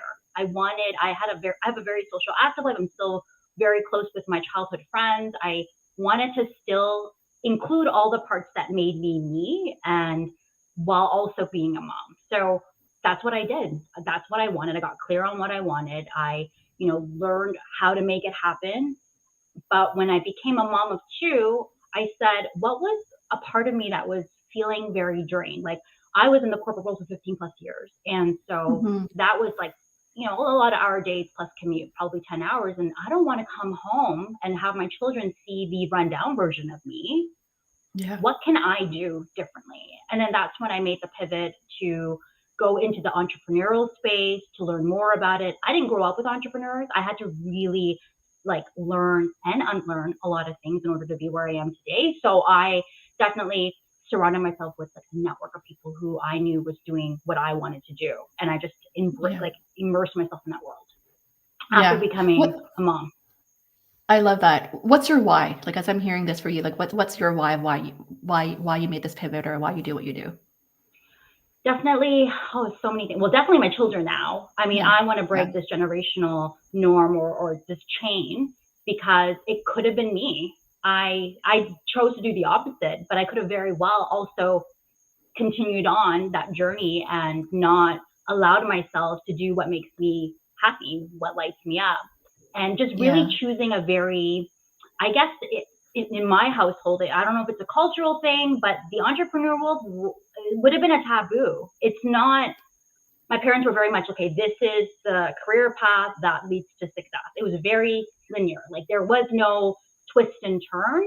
And so that's what I grew up thinking. And what do you mean you're going to take a leap of faith and not know where the other end is going to be? What do you mean you're going to come out your comfort zone and do all these things, because you want to or because it lights you up? Like, that just did not make sense in my household. So I think that my why is changing that for others, changing that for my family.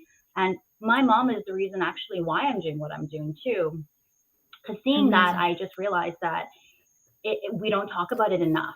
And it's very easy to go on autopilot, because the world today is so fast paced that it's easier to just go with the flow than to stop and actually think, what do I need? What does my body need? What do I need? Yeah, for sure. I can totally relate to this. I have to tell you, when I decided to start my business, I mean, my dad has his own business, but my mom was so worried about me of having my own business. And one of the things that, was planned, was more like, if you do this, no one's going to love you. Right? That if you're too ambitious, or if you want to go do this, that no one's going to love you. And that actually gave me the fire to want to do it more, actually, I want to create change as well. I want to create fulfillment in my life, but also for the next generation, for my kids as well there. So let's move on to part 2 of your career journey questions here is, what are your career highlights that led to where you are today? Yeah, so I mean, I was in the corporate world for 15 plus years. And I think, again, one of the changes for me was becoming a mom and then deciding for myself that I needed a different lifestyle. I don't want to be part of the corporate hustle anymore. And that was really scary. So I had to really, again, quickly pivot and attach myself to people that were doing what they were doing. My world, naturally, like my family, my friends are my everything. So I would naturally go to them for, their advice. But a lot of us are living in certain, has our own limiting beliefs. And I knew that I needed to not have any more limiting beliefs being reinforced in me. I wanted to actually think the opposite. And so getting a mentor, being part of a mastermind, going to other speaking engagements, and really listening to success stories had allowed me to gain my certifications in the health and wellness space, in the life coaching space, and be able to impact others in that realm. And then later on also be a headhunter where I could help them on the career aspect of things, because making career transitions is scary. And sometimes life takes a turn. And if you tie your worth to your career, sometimes you're left with an identity crisis. So being able to kind of help make an impact there is something that I realized afterwards, it lit me up. And that's why continuing on this journey and bettering myself. And I always want to be engaged in this space. And my goal is the same, wanting to make an impact, but how I get there, I'm allowing myself to be a bit more flexible about it. Amazing. Always bettering yourself, right? Really having that growth mindset. So, Jeanne, I just want to let you know, some folks in the LinkedIn, I want to let you know, we see you. Hi, Natasha. Natasha said, go, Jeanne. So much of this resonates to my own story with my parents. Thank you for sharing as well. I see you, Anthony. So some of you are still participating. I know it's not coming through, but just want to acknowledge some folks here. So tell us about a career defining decision that changed the path of your career. What impact has it made? Leaving the corporate world, not deciding not to turn back to it or return to it, but then knowing that I could.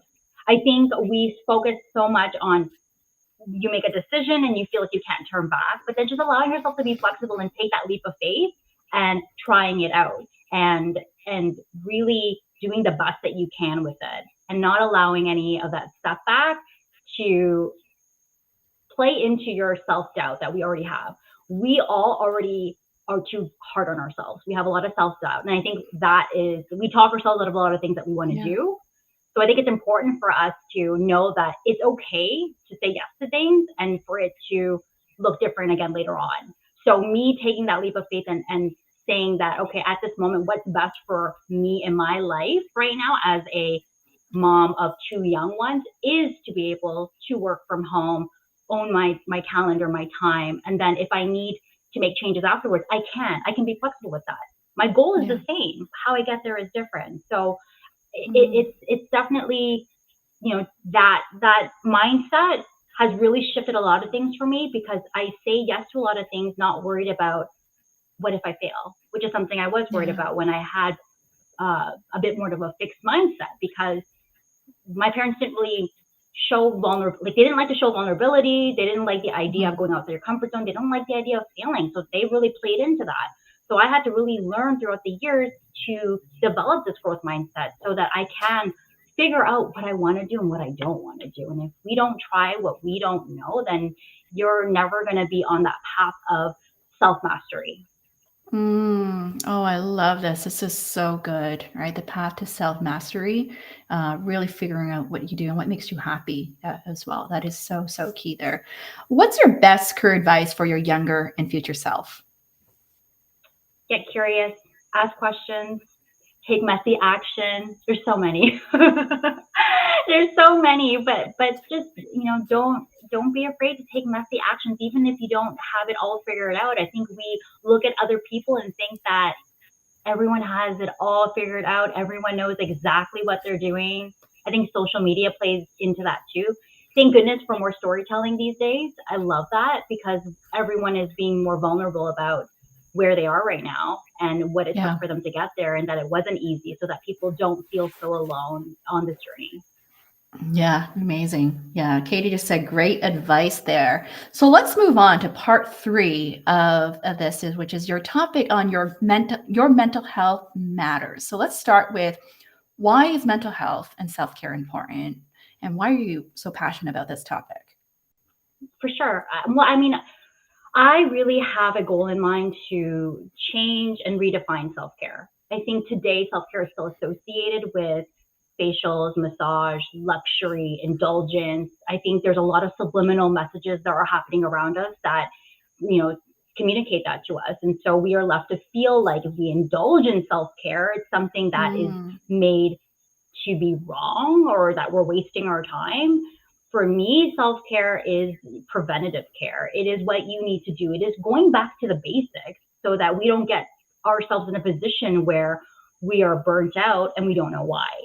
And I think so many of us are in this fast-paced environment that and rightfully so. I mean, life is chaotic, but then we have to really stop, even for a few minutes, to ask ourselves, are my basic needs even met? Like, let's just go back to the basics. And, you know, are you getting 7 to 8 hours of sleep? Are you eating versus scarfing down food in front of your laptop because you have tons of deadlines that are coming your way? Are you connecting with your family? Are you actually present? Are you being mindful of what is happening in the present moment? And I think that to me is why it's so important, because we are head down, autopilot. We're in this hustle, but we're not actually being present and mindful and enjoying. And it shows in our physical health too. We may not know it, but we're kind of pushing it down and it ends up coming out in other physical ways, being tired, headaches, all these different things. Yeah, amazing. I love that. Right. My next question is how to create boundaries to protect your mental health. I mean, I think boundaries is something that I had a lot of trouble with because I am a recovering people pleaser. So I say yes to everything. And I thought that that was my definition of, okay, I'm a good friend. I'm a good human being. I just want to be nice. But sometimes it is at the cost of your own mental health, your time, your like all of the above. So it's important for you to understand what is a priority, what is something that you need to say no to more, because no one's going to advocate for you. You have to learn to advocate for yourself. You have to know that, yes, I understand you feel guilt and especially, you know, being a mom and there are certain aspirations that you want to go for, but then you don't want it to take time away from your children. Guilt is so hard to avoid, but it is learning to set those boundaries so that you can do more of what you love and less of what drains you. So it's communicating, be open, be transparent, consistent, and hold yourself to it. Be accountable to what you say. Don't say, yeah, you're not going to do this, but then, you know, end up doing it anyway. Hold yourself accountable to it. Hold yourself accountable. That is so true, right? I always say that when you say no to things, you are making room for the yeses that what you really want, right? And so it's so key to set those boundaries. I'm really big, even just protecting my own calendar as well. Like I have set schedule of times of when people can book time with me so that I have my white space time to either to do thinking or even this past week, because my son was at home, like, you know, just going out for walks during lunchtime in this beautiful weather there. So just making time to do those little things to feel good out there. Absolutely. Yeah. So how to stop feeling guilty about taking care of yourself? Oh, that's $1 million question. I can speak to like my own experience that it's hard to tell yourself not to feel guilty, but when you do feel guilty, to catch yourself in that moment and really talk yourself out of it. Ask yourself the things that you are doing, is it going to, you know, be good for your mental health? Is it going to help move the needle for you, light you up, drive you, give you energy? Or is that a good enough reason for you to do what you need to do? And ask yourself why you do feel guilty. Like sometimes I think we just don't stop and have these conversations with ourselves. We automatically feel guilty and just do what is easy. Yeah. But we need to be able to, again, understand that you're important too. And it all comes down to your values, your self-worth. You know, you could only elevate your self-worth if you also value your self-worth, if you value your time, if you value who you are.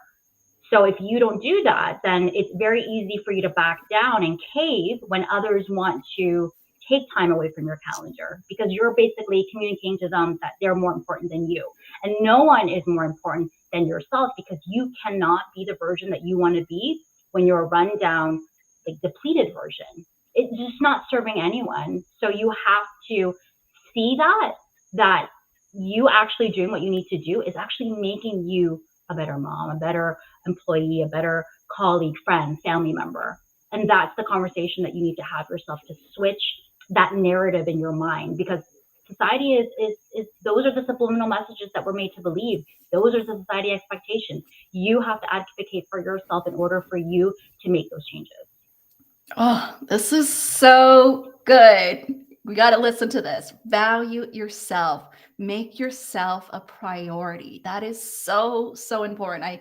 I hope those who hear, like, you know, listen to this, like type it in as well. If you don't value yourself, who's going to value you, right? And this is what I also believe.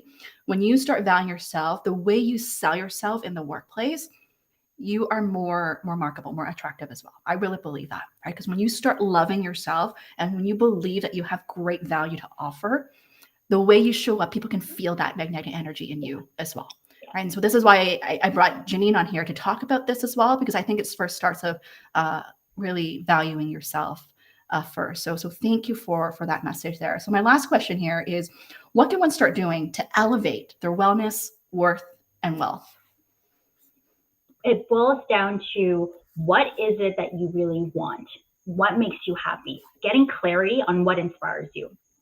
I think when you start doing more of what you love, you radiate literally from the inside out energetically. When people are drained or not motivated or tired, it's because they're not inspired. So you will want to feel better when you want to do something. You obviously you put your 100% like attention to it, and so your self-worth naturally will also start to rise as well. And you'll want to take those actions in order for you to continue doing those things. Like for me, I'm really big on health and wellness. That is something that's important to me. That also makes me a better person. And by doing so, I feel more confident. I am more self-aware and more in tune with my body. And that makes me say yes to more opportunities so that I can show up and opportunities can just continue to come because I'm doing what I love and I'm attracting that to me. So it all boils down to find things that inspire you, get clear on that, and start doing more of it. Because you'll just radiate from the inside and want to do more and only attract more. Oh, that's such a beautiful message. This was like a motivational talk here, Jeanne, today. Honor your values, honor what's important to you. Thank you so much for being here today. I'm sure we're going to have an opportunity to meet up in person sometime since we're in the same area, as a city area as well there. So excited. Thank you so much, Diana, for this platform and allowing us to share our voice. Amazing. Well, thank you so much. I'll be in touch. You take care. Bye. Bye. Oh my goodness, wasn't that amazing? If you're here, type in a +1 or type in, are you here? Want to hear what are some of your golden nuggets? I want to see who else is here. We have our final speaker of the day, Dewan, my awesome friend who I met a couple of years ago. He was on my show back in December 2020 for the Career Relaunch Summit, and I'm having him back again. And the topic for today is building a brand on social media. Is a career coach and the CEO and founder of Workhap. He helps people get hired and paid in careers they love. He first started posting content on LinkedIn in 2019 and caught the ride of TikTok and Instagram Reels starting just a year ago in May 2021. And today, he has an amazing community of 700,000 plus followers across social media at Workhap, and gets to help thousands of people with their careers. So are you guys excited to bring Show on the show here? Type in #GoShow.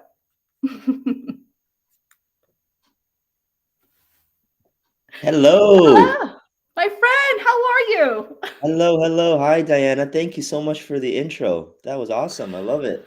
Oh my goodness, I just want to give you a virtual hug. It's been a while. We haven't talked in a while here. It's been a long time, buddy. Good to see you doing well. I know you're on your second hour coming up. I admire your energy. I admire your grit. I mean, it's awesome. It's awesome that you're here, that you're doing this. Oh, thank you. I know this is a longer show today, but I still feel so energized. I'm so glad that you're here because I remember December 2020. You were my first speaker because you were coming in from Hong Kong, which was like 9 p.m. And where are you right now? Where are you based right now? I'm in California. I'm in it's a city called Redlands. So it's it's just close to 10 a.m. right now. It's 9:55. Okay, so early in the morning. All right. So I had you both different times. The first time it was night and now it's morning. Amazing. And so thank you for making it happen here. So I'm going to kick things off with our first question is tell us about your cultural identity and upbringing, and what's one culture value that had an impact on you? Ooh, good one. I love this stuff. You know, when you invited me out for the social media talk, obviously happy to share content stuff, happy to share how to build a brand. There's just so many things that go behind the scenes. And I think how I grew up, my cultural identity, I think that definitely played a part. I actually just posted something on LinkedIn. I think it was last week, just 10 facts that most people don't know about me. And one of them is I was actually born in Bangladesh. So I don't know if anybody's in the audience from Bangladesh or even know where Bangladesh is, but it's right next to India. So I grew up in Bangladesh and I moved to California when I was 5.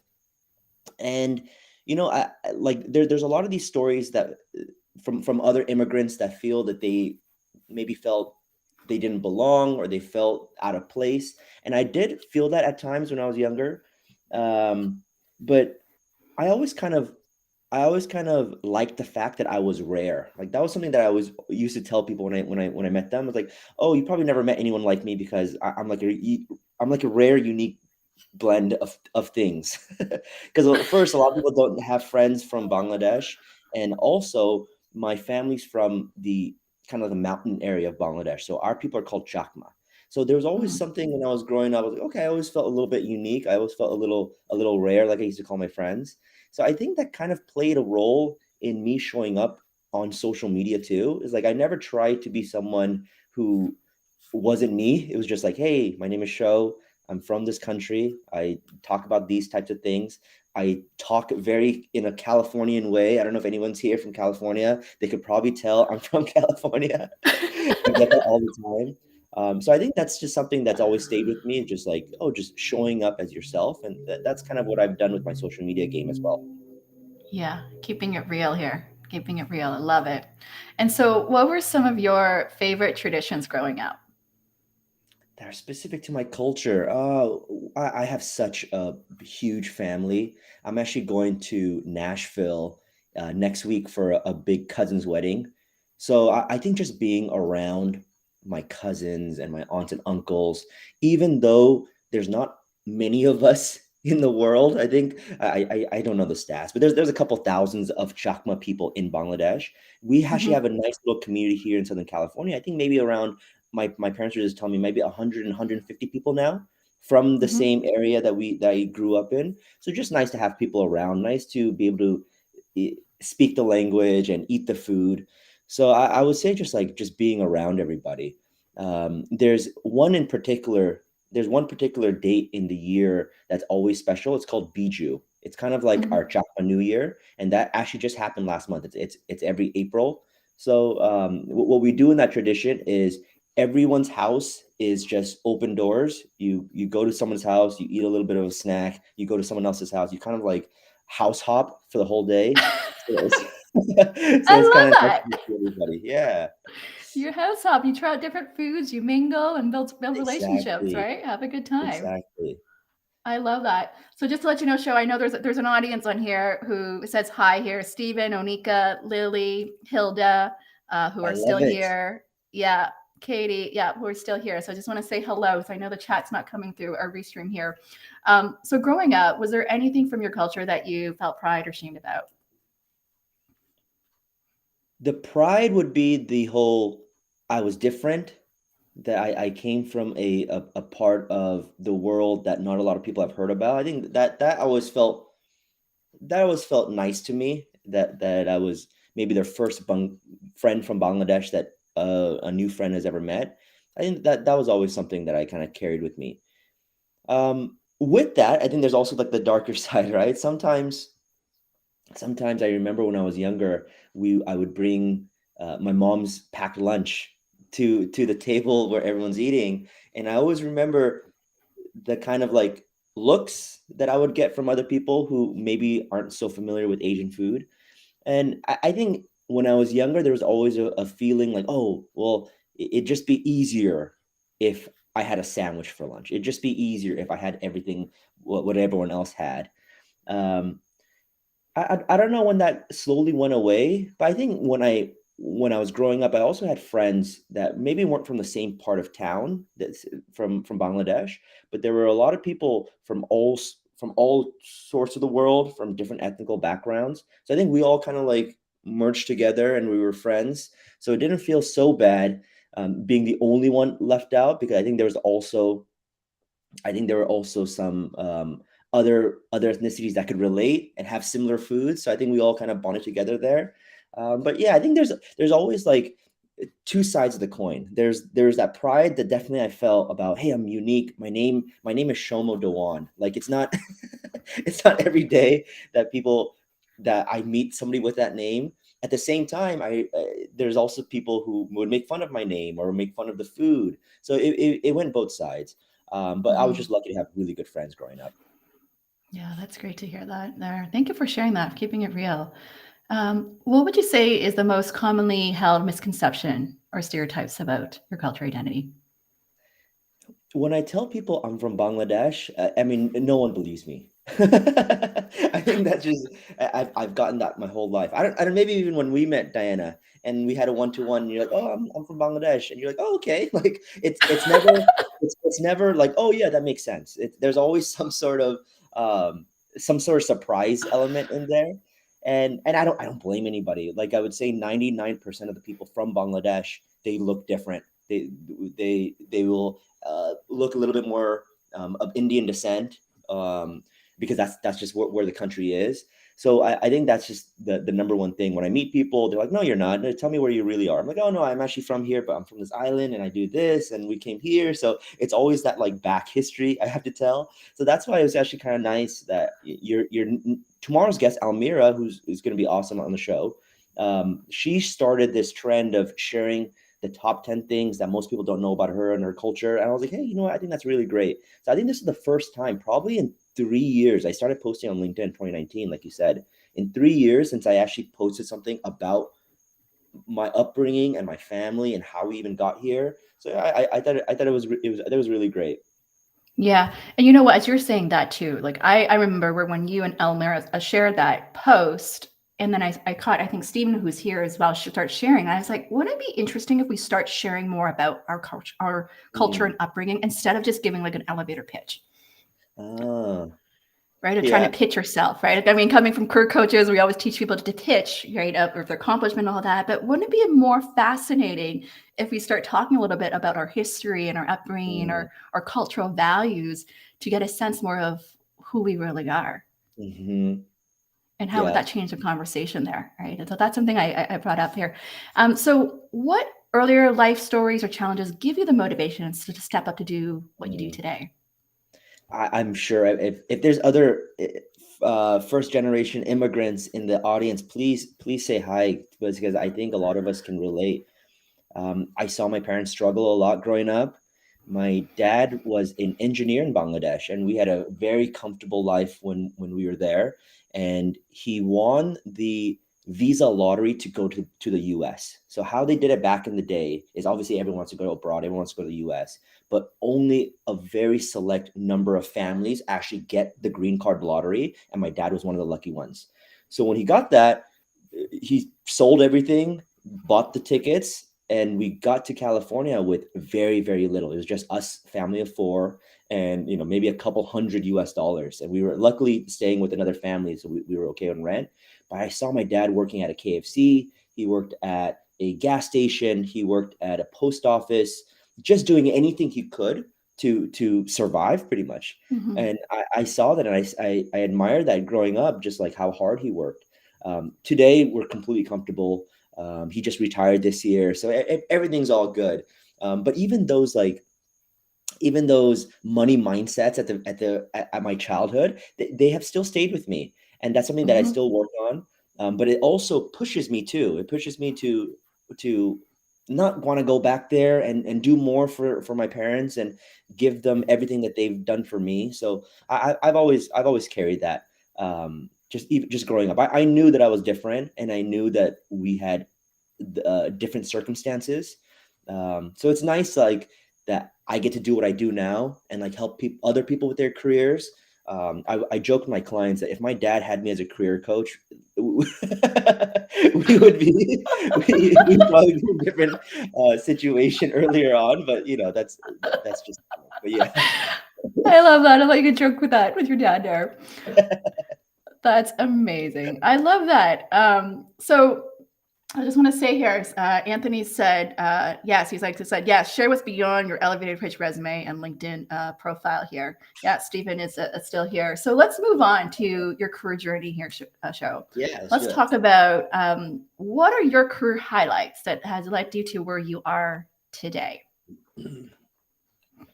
So when I first started my career, there was a lot of this chasing after this silver platter, chasing after this thing that I thought if I would get it, if I could wrap my arms around it, and I would be in the same position that the people that I looked up to had, I'd be happy, I'd be fulfilled. So back in the day, I probably would have said, oh, I broke into management consulting. I was one of the very first to do it from my school.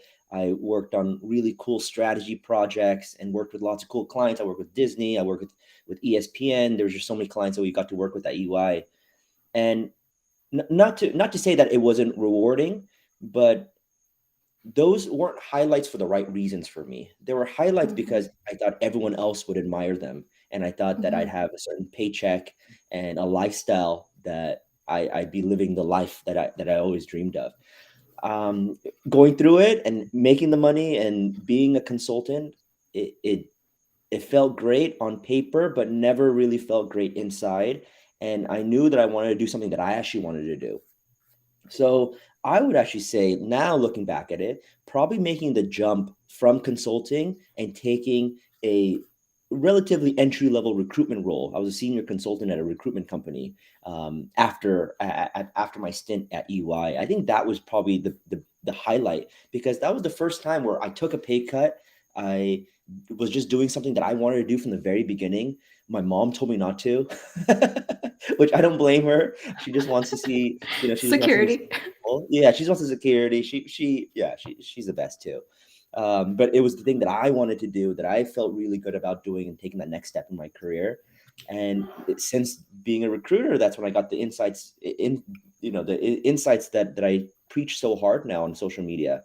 So I would say that's probably the highlight, is making that jump.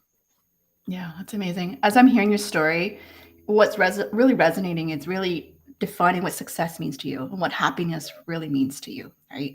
When we're younger, we may be chasing like the prestige, the status, or the brand name and all that. And I can totally relate to that, because I, similar about to you, like I'm in post MBA, I want to get into like a top consulting firm or top company as well. And then it's really like redefining what's truly fulfilling to you at the end of the day, and really redefining that. So thank you for sharing that. Yeah. So tell us about a career defining decision that changed the path of your career. I would love to get onto the social media stuff. I think that was something that definitely changed a lot of what I do now as a career coach and what I do with my clients. If anybody follows me on TikTok or IG or LinkedIn, I'd love for you to say hi and let me know which platform you see my stuff on. I'd assume it's probably going to be IG or TikTok. That's where the bulk of our audience is. But obviously, there's a great audience here in LinkedIn as well.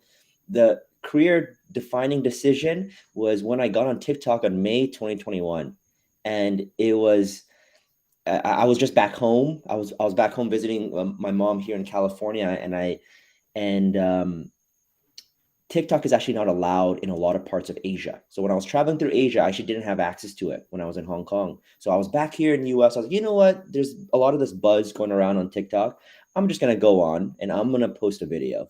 And I just made a simple commitment. I'm going to post a video for 30 days straight, and let's just see what happens. And shout out to my COO and co-founder. Her name's Stacy. She's awesome.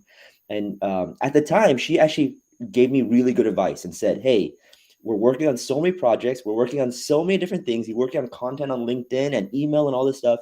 Do you really need to do video as well? Which I think is actually, she's actually way better operation sense than I have. So I actually think it was actually really good advice. But at that time, I was like, I just had this gut feeling. I was like, Stace, I hear you, buddy, but let me just go for it. Let me just try it for 30 days. If we get nowhere and we don't see any traction, I completely hear you. I'll switch over back to what we were doing.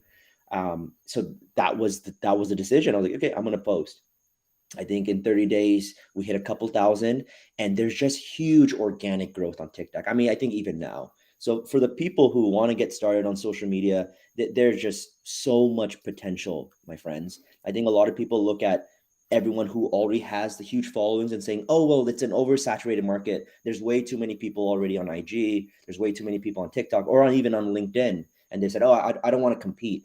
But there's just so much. So there's so many eyeballs just out there. If you want to build a brand, it's 100% possible. It's just you getting started.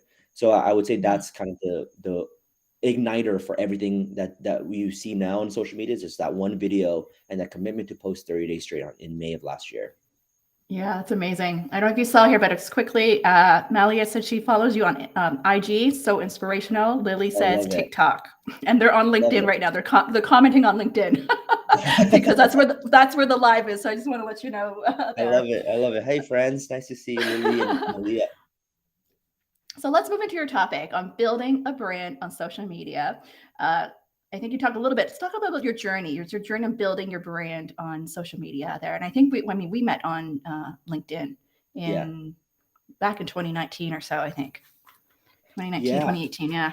That's when we just started. And Diana, you were one of the very few people that looked like me, that was doing similar things that I wanted to do. So, I mean, I owe it to you and a lot of other people before me that I was like, hey, you know what? They're doing something cool. I want to follow that train. It was you that I looked up to. It was Jonathan Javier, who I know you had on before, Alston Belsack, Madeline Mann. I mean, now I'm just Yeah. name dropping, guys. So, but I mean, they're just like really great people, and they know their stuff. I think that's the difference between just people who want to post just for the sake of posting, but people who are really good at what they do. There's just people who on LinkedIn and just everywhere on social media, people who are so good at what they do. And for everybody who wants to get started on social media, just find that thing for you. You don't have to be a career coach expert or a job search expert, but whatever that thing you actually like speaking about, naturally you're going to feel more energized when you do. So try to find that thing. It doesn't even, I think a lot of people call it the niche. I think that's a little, maybe even a little too technical. Just find the thing that you like talking about. And if you can do Yeah. that for a couple of weeks, a month straight, I think you'll see some success. But yeah, my journey building my brand, it was in 2019. I was still working a corporate job. I was head of talent development for a startup in Hong Kong, and loved the job. It was really, really great, actually. And it was what I do now. I train managers, I help people with their careers. So it was actually a really great fit for me. I had a really great manager as well. At that time, we had a project to help build the company's LinkedIn. So that was my project that kind of fell on my lap. And I was like, you know what? If I'm going to do this, I should probably know how to figure out and build my own brand. So that's when I was just starting posting out what I was doing on my day to day, different career advice here and there, not necessarily even talking about job search that much, even though that is the topic that I wanted to talk about. But I felt like, I didn't want to scare my employer and talk all this stuff about job search and her get the feeling that I'm gonna leave, or I'm starting a business or something like that. So I kind of stayed away from that. So I think my posting schedule is, if I could post maybe once or twice a week, I was happy. I would take that as a win. Like, okay, I posted a short form or a long form copy on LinkedIn. I maybe wrote a blog on my website. Like, that's a win for me. So that started in 2019. And then when I eventually quit to go all in on Workhap, that was the end of 2019. That's when I upped the game a little bit. I maybe posted 3 to 5 times on LinkedIn, and was starting to put some Instagram here and there. But again, the big rise definitely happened with video. And Yeah. video is something that I actually thought I wouldn't love. Like, I'm okay with my face being everywhere now. But I remember back in the day, I had so much hesitation. I was like, well, the brand is Workhap. I don't want it to be Show's thing. Like, I want it to be the company. I want it to be Workhap. And my team at the time, Stacy, obviously, Stacy's way smarter than me, guys. I don't know if she's here, but she actually told me then, she's like, dude, it has to be you. Like, it can't be anybody else. It has to be your face. You got to put yourself more out there. And now looking back, I was like, it's even kind of funny to think that I hesitated on that, because now, Right. I mean, I'll shoot a video on anything. Yeah. I just posted a video on IG. I don't know if anyone saw it, but I just thought it was funny. It's another TikTok creator saying that he's explaining the hedonic treadmill, about how every career you're never going to be fully satisfied because there's always going to be another. And I just finished it with The Climb by Miley Cyrus. There's always going to be another mountain. You know that song? Oh, I saw that one this morning. I saw it this morning. So I feel now it's like I'm so out there, and this is just who I am. This is how I am with my friends. Like, Yeah. I am with you too. So Yeah. now I can just post anything. But it's always that hump to get over, that fear of like, oh man, people are gonna laugh, or people are gonna think it's stupid, or I think that's very, very common, and I felt that too. Yeah. This is good. This is the next segue to this one now. It's like, what are your biggest lessons learned now that you've created like thousands of these videos. What are the Yeah. biggest lessons learned? And I know it's really Yes. hard for people to put themselves out there on video as well. I don't blame them for having hesitation, even for the people who are really great on camera and just naturally good at public speaking. It's tough. It's tough for anybody. I'd love to hear from the audience team. Is there anybody considering social media? Please type in social media, type in the platform that you're considering doing some content on. IG, LinkedIn, TikTok. Even if you're a little bit curious, I'd love just to see who I'm speaking to. Yeah. Biggest lessons from thousands plus of videos.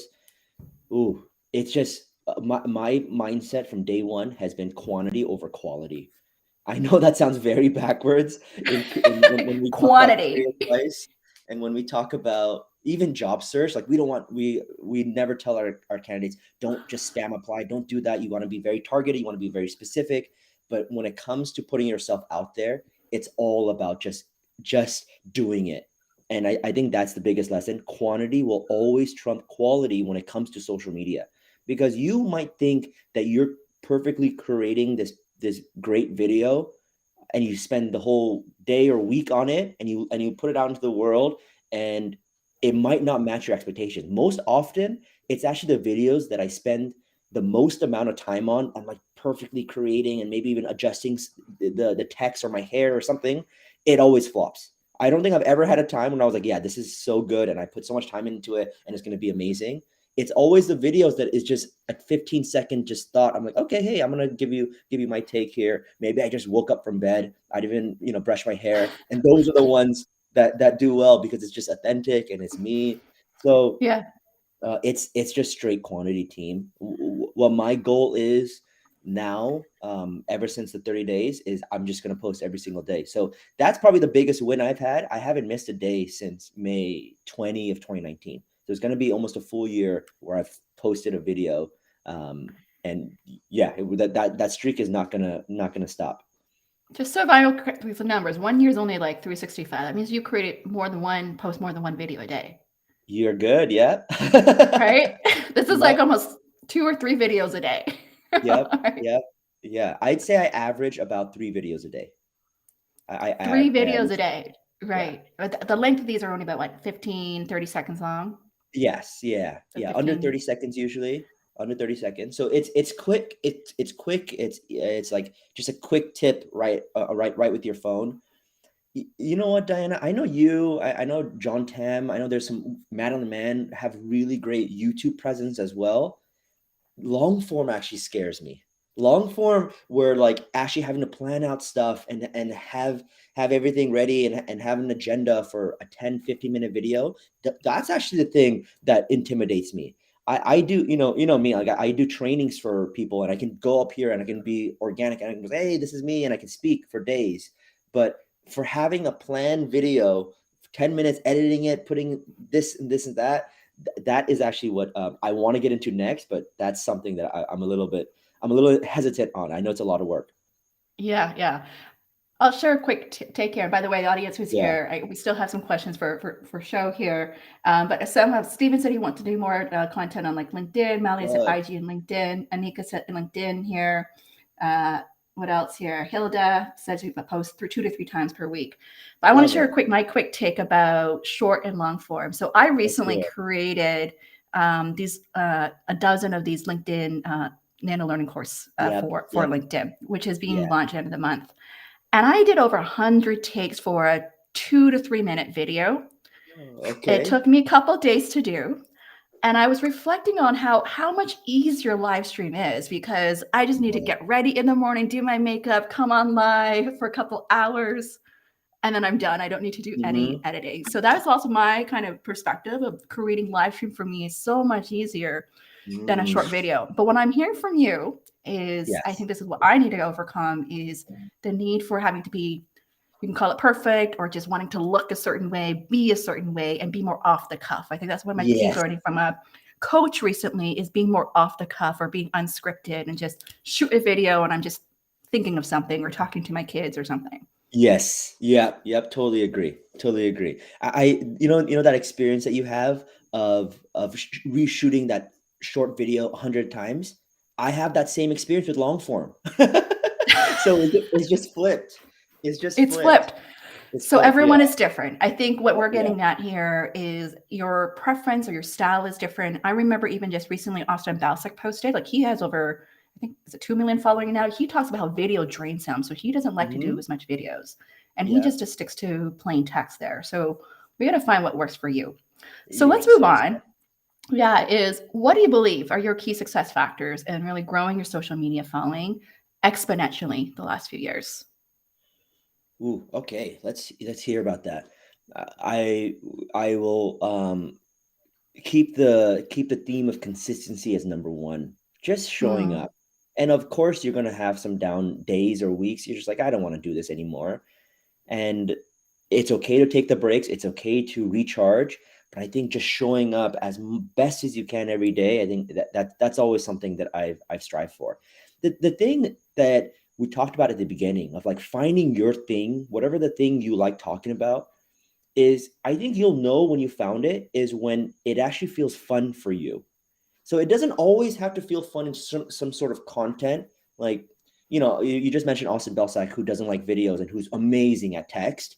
I think now I've learned that it's the other way around. For me, I have no problem speaking on camera for 15 seconds, and me writing, a 3, 4, 5 line post on LinkedIn. Now that's kind of tough. That's tough on me now, Diana, which is mm, very different from me back in the day. But I still try to show up. I still try to post. So I think if you're having fun with it and you're talking about things or you're writing about things that you actually like, the things should naturally flow out. So I think that's a good litmus test for everybody starting out in social media. If you're not having fun, and you don't have to be like having a party the time of your life doing this, but if you're not even having a little fun about like, oh, you know what, that was a funny mistake, or I said this word wrong and I should have done this something, it's really hard to sustain it for the long term. So yeah. yes, consistency number one, but two, it's so important for you to find something that you actually like talking about, that you have fun doing. Me and Diana, we can talk job search all day. Yeah. We can talk career and negotiations all day because that's just what we like to do. So Yeah. that topic doesn't have to be for you, but you got to find that topic for whatever that is for you, and it's just going to flow out when you do. Yeah. I love that. So consistency, have fun, and also figuring out what you enjoy talking about. I can't Yeah, agree more with that. And figuring out what you enjoy talking. Because if you don't enjoy talking about it, your tone of voice or the content you put out there, it's not going to really hit home to people. you're right. You're right. Right. Let me And like, share a little quick story about me yeah. trying to force myself into a thing. And this might resonate with other people who are still in that search. One of my career highlights, like you pitched at the beginning, Diana. I used to work with Simon Sinek when I was at EY. This guy is so damn good. I mean, he's just so good on camera. He's so good live. And people who don't know Simon Sinek, please, I urge you to look up his TED Talk. Start with why. He's all about finding your why and finding your purpose. So when I worked with him, it was about a year. All we would do is we would go to different clients and help them find what their purpose is. We would like decode what their mission statement is. We'd help figure out their brand strategy. All really sexy stuff on paper, right? Like you're helping people find their purpose. That's so amazing. And I tried making that kind of part of our offerings as well. Like I would try to help clients with the stuff that I learned back in my EY days, like, with their purpose and their why. And I just realized, again, shout out to Stacy, who just told me, like, dude, you don't have fun when you're doing this. Like it just wasn't that fulfilling for me. It was really cool work. It was really great stuff that he taught me. I mean, Simon Sinek is the best at what he does, but me trying to be him, it was just not me. And it was Mm, when I made that decision, I was like, you know what? I'm gonna stop the corporate trainings that I help companies find their purpose, because I can do it. I will do it if I have to, but I don't love doing it. So I think that's when I really leaned in on the stuff that I liked, which again, career, job yeah. search, negotiation, all that good stuff. And now it's fun. It's fun again. So yeah, just going back to that, everybody, just keep looking for that thing that you like, and it's just going to be natural for you. That's such a great example. I love that. Thank you for sharing that. I have to tell you, like I know like what I do, like we do like end-to-end career coaching job search stuff that I can talk about. But Yeah. I know I tend to focus more on like personal branding, interview coaching, networking. Like those are like my core topics I like to talk about, or salary Got it. negotiation. I don't Yes. talk as much about resumes, which I know is really important, which I have a Okay. course on that my clients can take. I have all that content packed into a course. And maybe it's because as a former recruiter, I've seen so many resumes before that I feel like I've given so much advice back in the day as a recruiter Yep. of resumes that I Yep. enjoy talking about more other stuff. And I think for my theme is more around the communications and presentations, like the confidence piece there. I know Yes. that's more my thing. And even now, like I'm looking to stretch more into talking more around that in terms of more communications in general versus just job search. Cool. I love that. I love that. Yeah, that's Yeah. something that you're just naturally good at too, Diana. So I think that's a great like theme for you moving To move forward. into that. Yeah, Yeah, thank you. I So love a couple more questions here is how is your content strategy different on LinkedIn, TikTok, and Instagram? a funny thing, team. I don't know people who just behind the scenes. Diana and I are friends on IG, and we're friends obviously on LinkedIn, and we have email and all that good stuff. Diana actually suggested a great suggestion. She was like, "Hey, why don't we show one of your TikTok videos before we go live on LinkedIn?" And I think that's a great suggestion. But going back to this question, it feels a little bit different because my content on TikTok is not who I show up as on LinkedIn. I actually Mm, don't love that about my content, if I'm just honest. But I've always found, and I know this is funny saying this because we're on a LinkedIn Live, but I always found LinkedIn to be a little bit too formal for mm, my natural state. Like I if someone met me in person, I don't think one of the first words that they will describe me as would be very professional. Like I'll just be outright with it. I can put it on. I can put the suit and tie, and I can do the corporate stuff. I've done it for years, but that's just not naturally me. So sometimes I feel when I'm posting content on LinkedIn, it feels that I'm trying to be something again that's a little bit not natural for who I mm. really am. So I think that's something I got to work on and just let loose a little bit more on LinkedIn. But who I am on TikTok and IG, I feel like that's just like okay, it's unfiltered. It's just giving my true thoughts, my opinions, and being funny or trying to be funny because that's just naturally who I am. Well, on LinkedIn, I try to. I think I'm too cognizant that I have former bosses and people that I admire and people I look up to that I'm connected with, and that kind of like judgment or the fear of the judgment, it kind of holds me Okay. back a little bit from sharing my real authentic voice. So Mhm. that's how my content strategy has been different. But in terms of the medium as well, I do everything video on TikTok, on IG, and on LinkedIn. I do usually just text or I do some pictures. Yeah. Did you ever experiment having your TikTok, Instagram videos on LinkedIn at all, or you just never Yeah, I did that? did. I did. The reach for video on LinkedIn is not great. It's not Mm-hmm. great. Yeah. I think that's something that they're working on because I mean, video is taking over the world.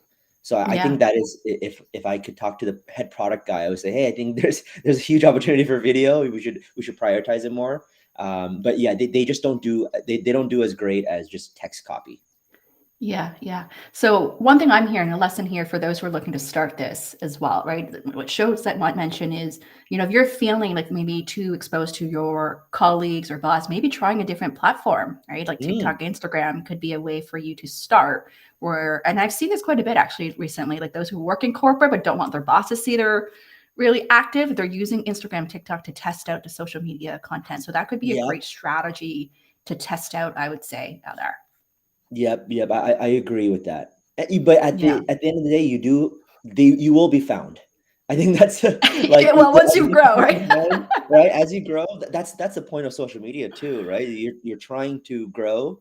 Unless you want everything private, that's perfectly okay too. But most people that I've spoken to, they want to hide and post this thing, but just it's gonna happen a day where someone that a friend of a friend, is gonna find you, and are you going to be okay with that? Are you going to be okay with them telling their friends and then saying, "Hey, so and so is doing this"?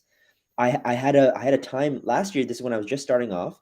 I think maybe I posted for about 30 days already. This is June of 2021, and I was at a friend's birthday party, and who's one of my dear friends. Her name is Vivian, and her friend who they don't know me. They're friends of Vivian, and Vivian was like, "Oh, guys, you should follow Show. He's doing some cool stuff on TikTok and IG." And I remember that like embarrassment. I was like, "Oh man, I don't want you to share." Like, it's so nice of her to gas me up and show me off. But I felt that like that minute right there. I was like, "Oh, yeah, I guess." Or you can follow me on LinkedIn. But I mean, it just comes with time. Now it's been a It comes with year, time. thousands of videos. It's just like, "Oh yeah, dude, you should see this. It's actually really funny." Oh, I love it. So a couple more questions here. So onto that, like how to overcome that self-doubt or perfection to be confident in sharing your voice. Like for those here who are like just having this enough to share, what's your advice for them? Yeah, you'll never ever fully get over it. It's always a work in progress. Even just recently, there was a video. I was like, I don't like how this came out, or I don't like how the sound of my tone is in this. So it's always a work in progress. But I think we're always our toughest critic. There's Mm, never a time when I get called out saying, "Oh, but this is the thing that you shouldn't have done." Those things that people that I hate comments are going to be everywhere. But when the hate comments come out, it's never about the thing that I thought they're gonna nitpick on. It's always something completely random. But that's just what haters do, right? They're gonna find something random and they're gonna talk about it. So I think just in terms of being perfect, you're never gonna be perfect, and that's actually better for you. I actually yeah. don't encourage people trying to be perfect. It's people who are authentic, people who are themselves. they they just have more fun in general too. You connect with Yeah. more people. I've met so many amazing friends through content. Diana's one of them. I Yeah. met a lot of great TikTokers and people from IG. We actually planned a trip to New York in 2 weeks. We're going to be there and we're going to shoot some content, hopefully, and explore the city. There's just so many great things on social media that you can take for your personal life. And it Yeah. starts with you just being yourself. Because imagine meeting someone in person. Imagine me and Diana having a professional relationship, and then us meeting in person, and it's just different, like, and it's like, oh, this is not who Diana seems like she is on content, or this is not like who Show is. It just the vibes are off. So I think that's why you just got to show up as yourself, and naturally, Mhm. your tribe, you're gonna gravitate towards them. You're absolutely right. Right. I think it ties into this question around like building your brand. What we've been talking about, this theme is being yourself, being authentic. And I have to tell you, I don't know if I ever shared with you this, because I remember when I had you back in 2020, Yeah, and that was a year you were named LinkedIn Top Voice. yeah. And I remember I studied your content show because I was like, I'm going to be LinkedIn Top Voice the following year. Oh, love it. And there you And are. there I am. I know this year that got recognized. And I remember I studied your content particularly because one thing that I really admire what you did on LinkedIn was also the storytelling Oh, posts. okay. Yeah. And I did a lot of more how to expert advice. And so last year I switched it up with doing more storytelling posts of telling more about Mm, myself and bringing more about family. And that really resonated with the audience. And so that's something I've really found that has really worked in terms of from a brand building standpoint, is not just talk about your expertise, but showcase more who you are. And I really believe part of what's been so I guess successful for what you do on your TikTok and Instagram is you are true to who you are. Like that's you. yeah. That's your brand. Totally agree. Right. Right. So I think that that's a key thing as well. And I love what you said too here. As you start put yourself more out there, you're going to meet amazing people. And this is what's Yeah. amazing about, I think, being content creators. Like we meet people all over the world now who you can call friends, Yeah. where you can support each other as well. Right. And have these 100%. collaboration opportunities or whatever opportunities that there are there. Yeah. I think when you start looking less at it as competition, as more as, oh, we're just all friends trying to do similar things, that a door just opens up. I know, me speaking for myself, that's something that we all struggle with because we all want to be great. We all want to accomplish great things. Not to compare yourself to the numbers and the metrics and all that stuff. It's just, but looking at people in different parts of their journey and saying, I'm rooting for you. I want to see you succeed because I know you want me to succeed. That's the best way to kind of collaborate with other people. That's the best way to look at other content creators. Absolutely. So lastly, Show, what's your best career advice for your younger and future self? Ooh, younger and future self. That's a great question. I usually just get the younger one. Let's go future too. Younger, what I've learned is no one gives a damn about what you do. I think we put so much pressure on ourselves to hit a certain salary, to hit a certain brand, but it's usually all in our head. The people that you love, people that love you, they just want to see you happy and see you fulfilled. So this is what I would tell my younger self: just do the thing that you want to do, man. It's okay. I know you want to do these things because you think that's what the best do, and then you'll get some street cred or something like that. But it's okay. Just do what you want to do. I think that's what I would tell my younger self. And I think a lot of people who are listening in or who will see this later, if you're in that position right now and you're in a role that you're in it because someone else told you it'd be great, or because you thought it'd be great because someone else is doing it, always okay to switch. You can always pivot. You can always do the thing that you want to do. You don't need to go back to school necessarily. You just have to figure out how to get where you want to go and tell your story. And you can talk to Diana and I. We'll help you get there. That's what we do. But yeah, I say just do what you want to do. That's for my younger self. Ooh, future self. This is tough. Oh, this is a tough one because I'm talking to them right now. I would say, maybe worry less about the finance aspect of starting a business. I think there's so much pressure that I still put on myself because I have a team now. Is I want to see my team succeed. I want to provide for them. I know they're doing this full time for me, so obviously I want them to make it and be happy and comfortable. But I do think I put a lot of pressure on myself to make it happen and maybe speed up things which don't need to be sped up just for the sake of being sped up. I think that's something I would say to myself because I love this. This is my thing. But people who this is not their thing and they just want to be supporting you, it's just going to be different motivations. So I would say maybe just like be less pressure on myself as an owner and just have a little bit more fun along the way. Have more fun along the way. Yeah. I love that. Such great advice. Oh, this is amazing. It's been Tell great, me, Diana. it's been so good. For those who are still here, comment what's your biggest takeaway from Show's talk here today. I know we went longer because you're the last speaker. Yeah, So we were able to go a little longer. We had a buffer time. But thank you so much for your time today. I know we're going to have a little catch up backstage as well. I'm going to do a little recap, but thank you so much for sharing this. This was so much fun having you back again. Thank you, Diana. And I'm so proud of you and so happy that you're doing what you love and having fun. Oh, thank you, my friend. Yes, and thank you everybody who stayed on. I know it's this is a long show, so I appreciate everybody who stayed on from beginning to end. And hopefully, I'll see you soon on the content.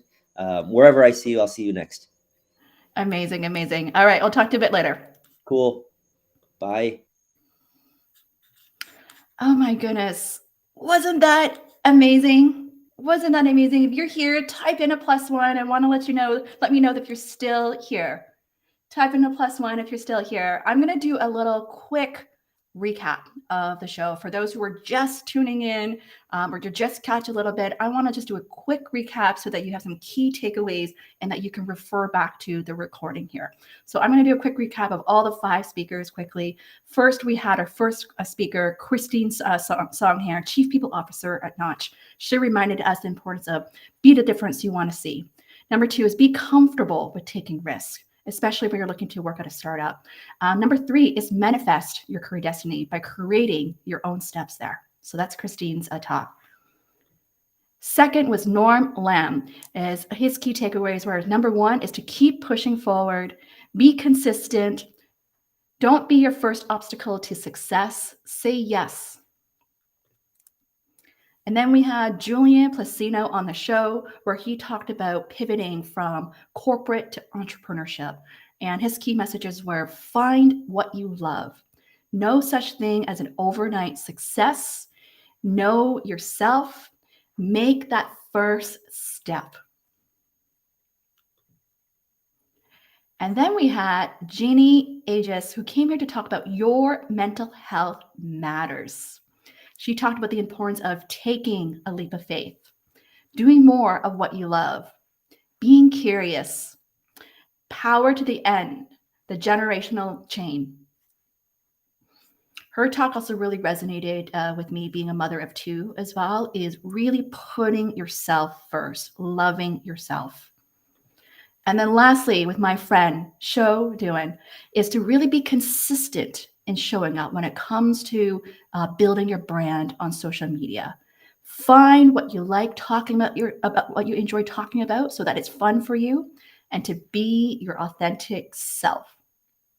So that is a wrap for today's show. I hope you enjoyed it. For those who are here, thank you for typing the +1. I see you, Stephen, Lily, Andrea, Long, Anika, Patty. Oh my goodness, were you guys all here from the beginning, from the get-go? Thank you so much. I see you. It's so great to have you all here. Please help me spread the word and sharing about this show. You can type in some of your key learnings, share a post about it. That's a great way if you're looking to create content. What are the key nuggets from today's show? And to share the replay from either my LinkedIn or my YouTube channel, which will be adding timestamps later on as well. Okay, so just a quick reminder, we're going to have part 2 of the Amplifying Asian Voices series next week, May 19th at 11 a.m. Eastern Time, or as the 8 a.m. Pacific Standard Time. So that's, we're going to have another 5 speakers coming on next week as well. Let me quickly show you the speakers who are coming on next week, just so that you have an idea as well. Can you all see this here? Let me just quickly show here. Okay, perfect. So May 19th, we're going to have 5 speakers. Cynthia Pong, who is a career coach for BIPOC and founder of Embrace Change. Natasha Hillier, who's an agile coach at BC Lottery Corporation. Mohammed Ali Farik, who's a global digital marketing director at Viatris. And Almira Jiwa Pratt, who is a content manager at LinkedIn Learning. And lastly, Karen Chan, who's an executive and project lead at Adoptivate. So these are all the 5 speakers I'm going to have next week, Thursday, 11 a.m. Eastern Standard Time. Let me know if you're going to be here. If you plan to be here, type in that, next, so I know that you plan on being here, and help me share this with your network as well. Okay. Amazing, amazing. So I hope you all enjoyed this. Thank you so much for those who have been here. Oh my goodness, so great to see so many of you still. Thank you. I see you, Lily, Andrea, Stephen, and Jeanne. A big shout out to my assistant, Jeanne, who still be here. He's in the Philippines. I know it's already almost 2 a.m. his time. Big shout out to you for assisting me today with all the comments and all the displays. Thank you so much, because I know you've only been with me for just the last 2 weeks, but you totally got up to speed. So thank you so much for supporting me. This was such a fun show, and I can't wait to see you all next week. Cheers. Bye for now.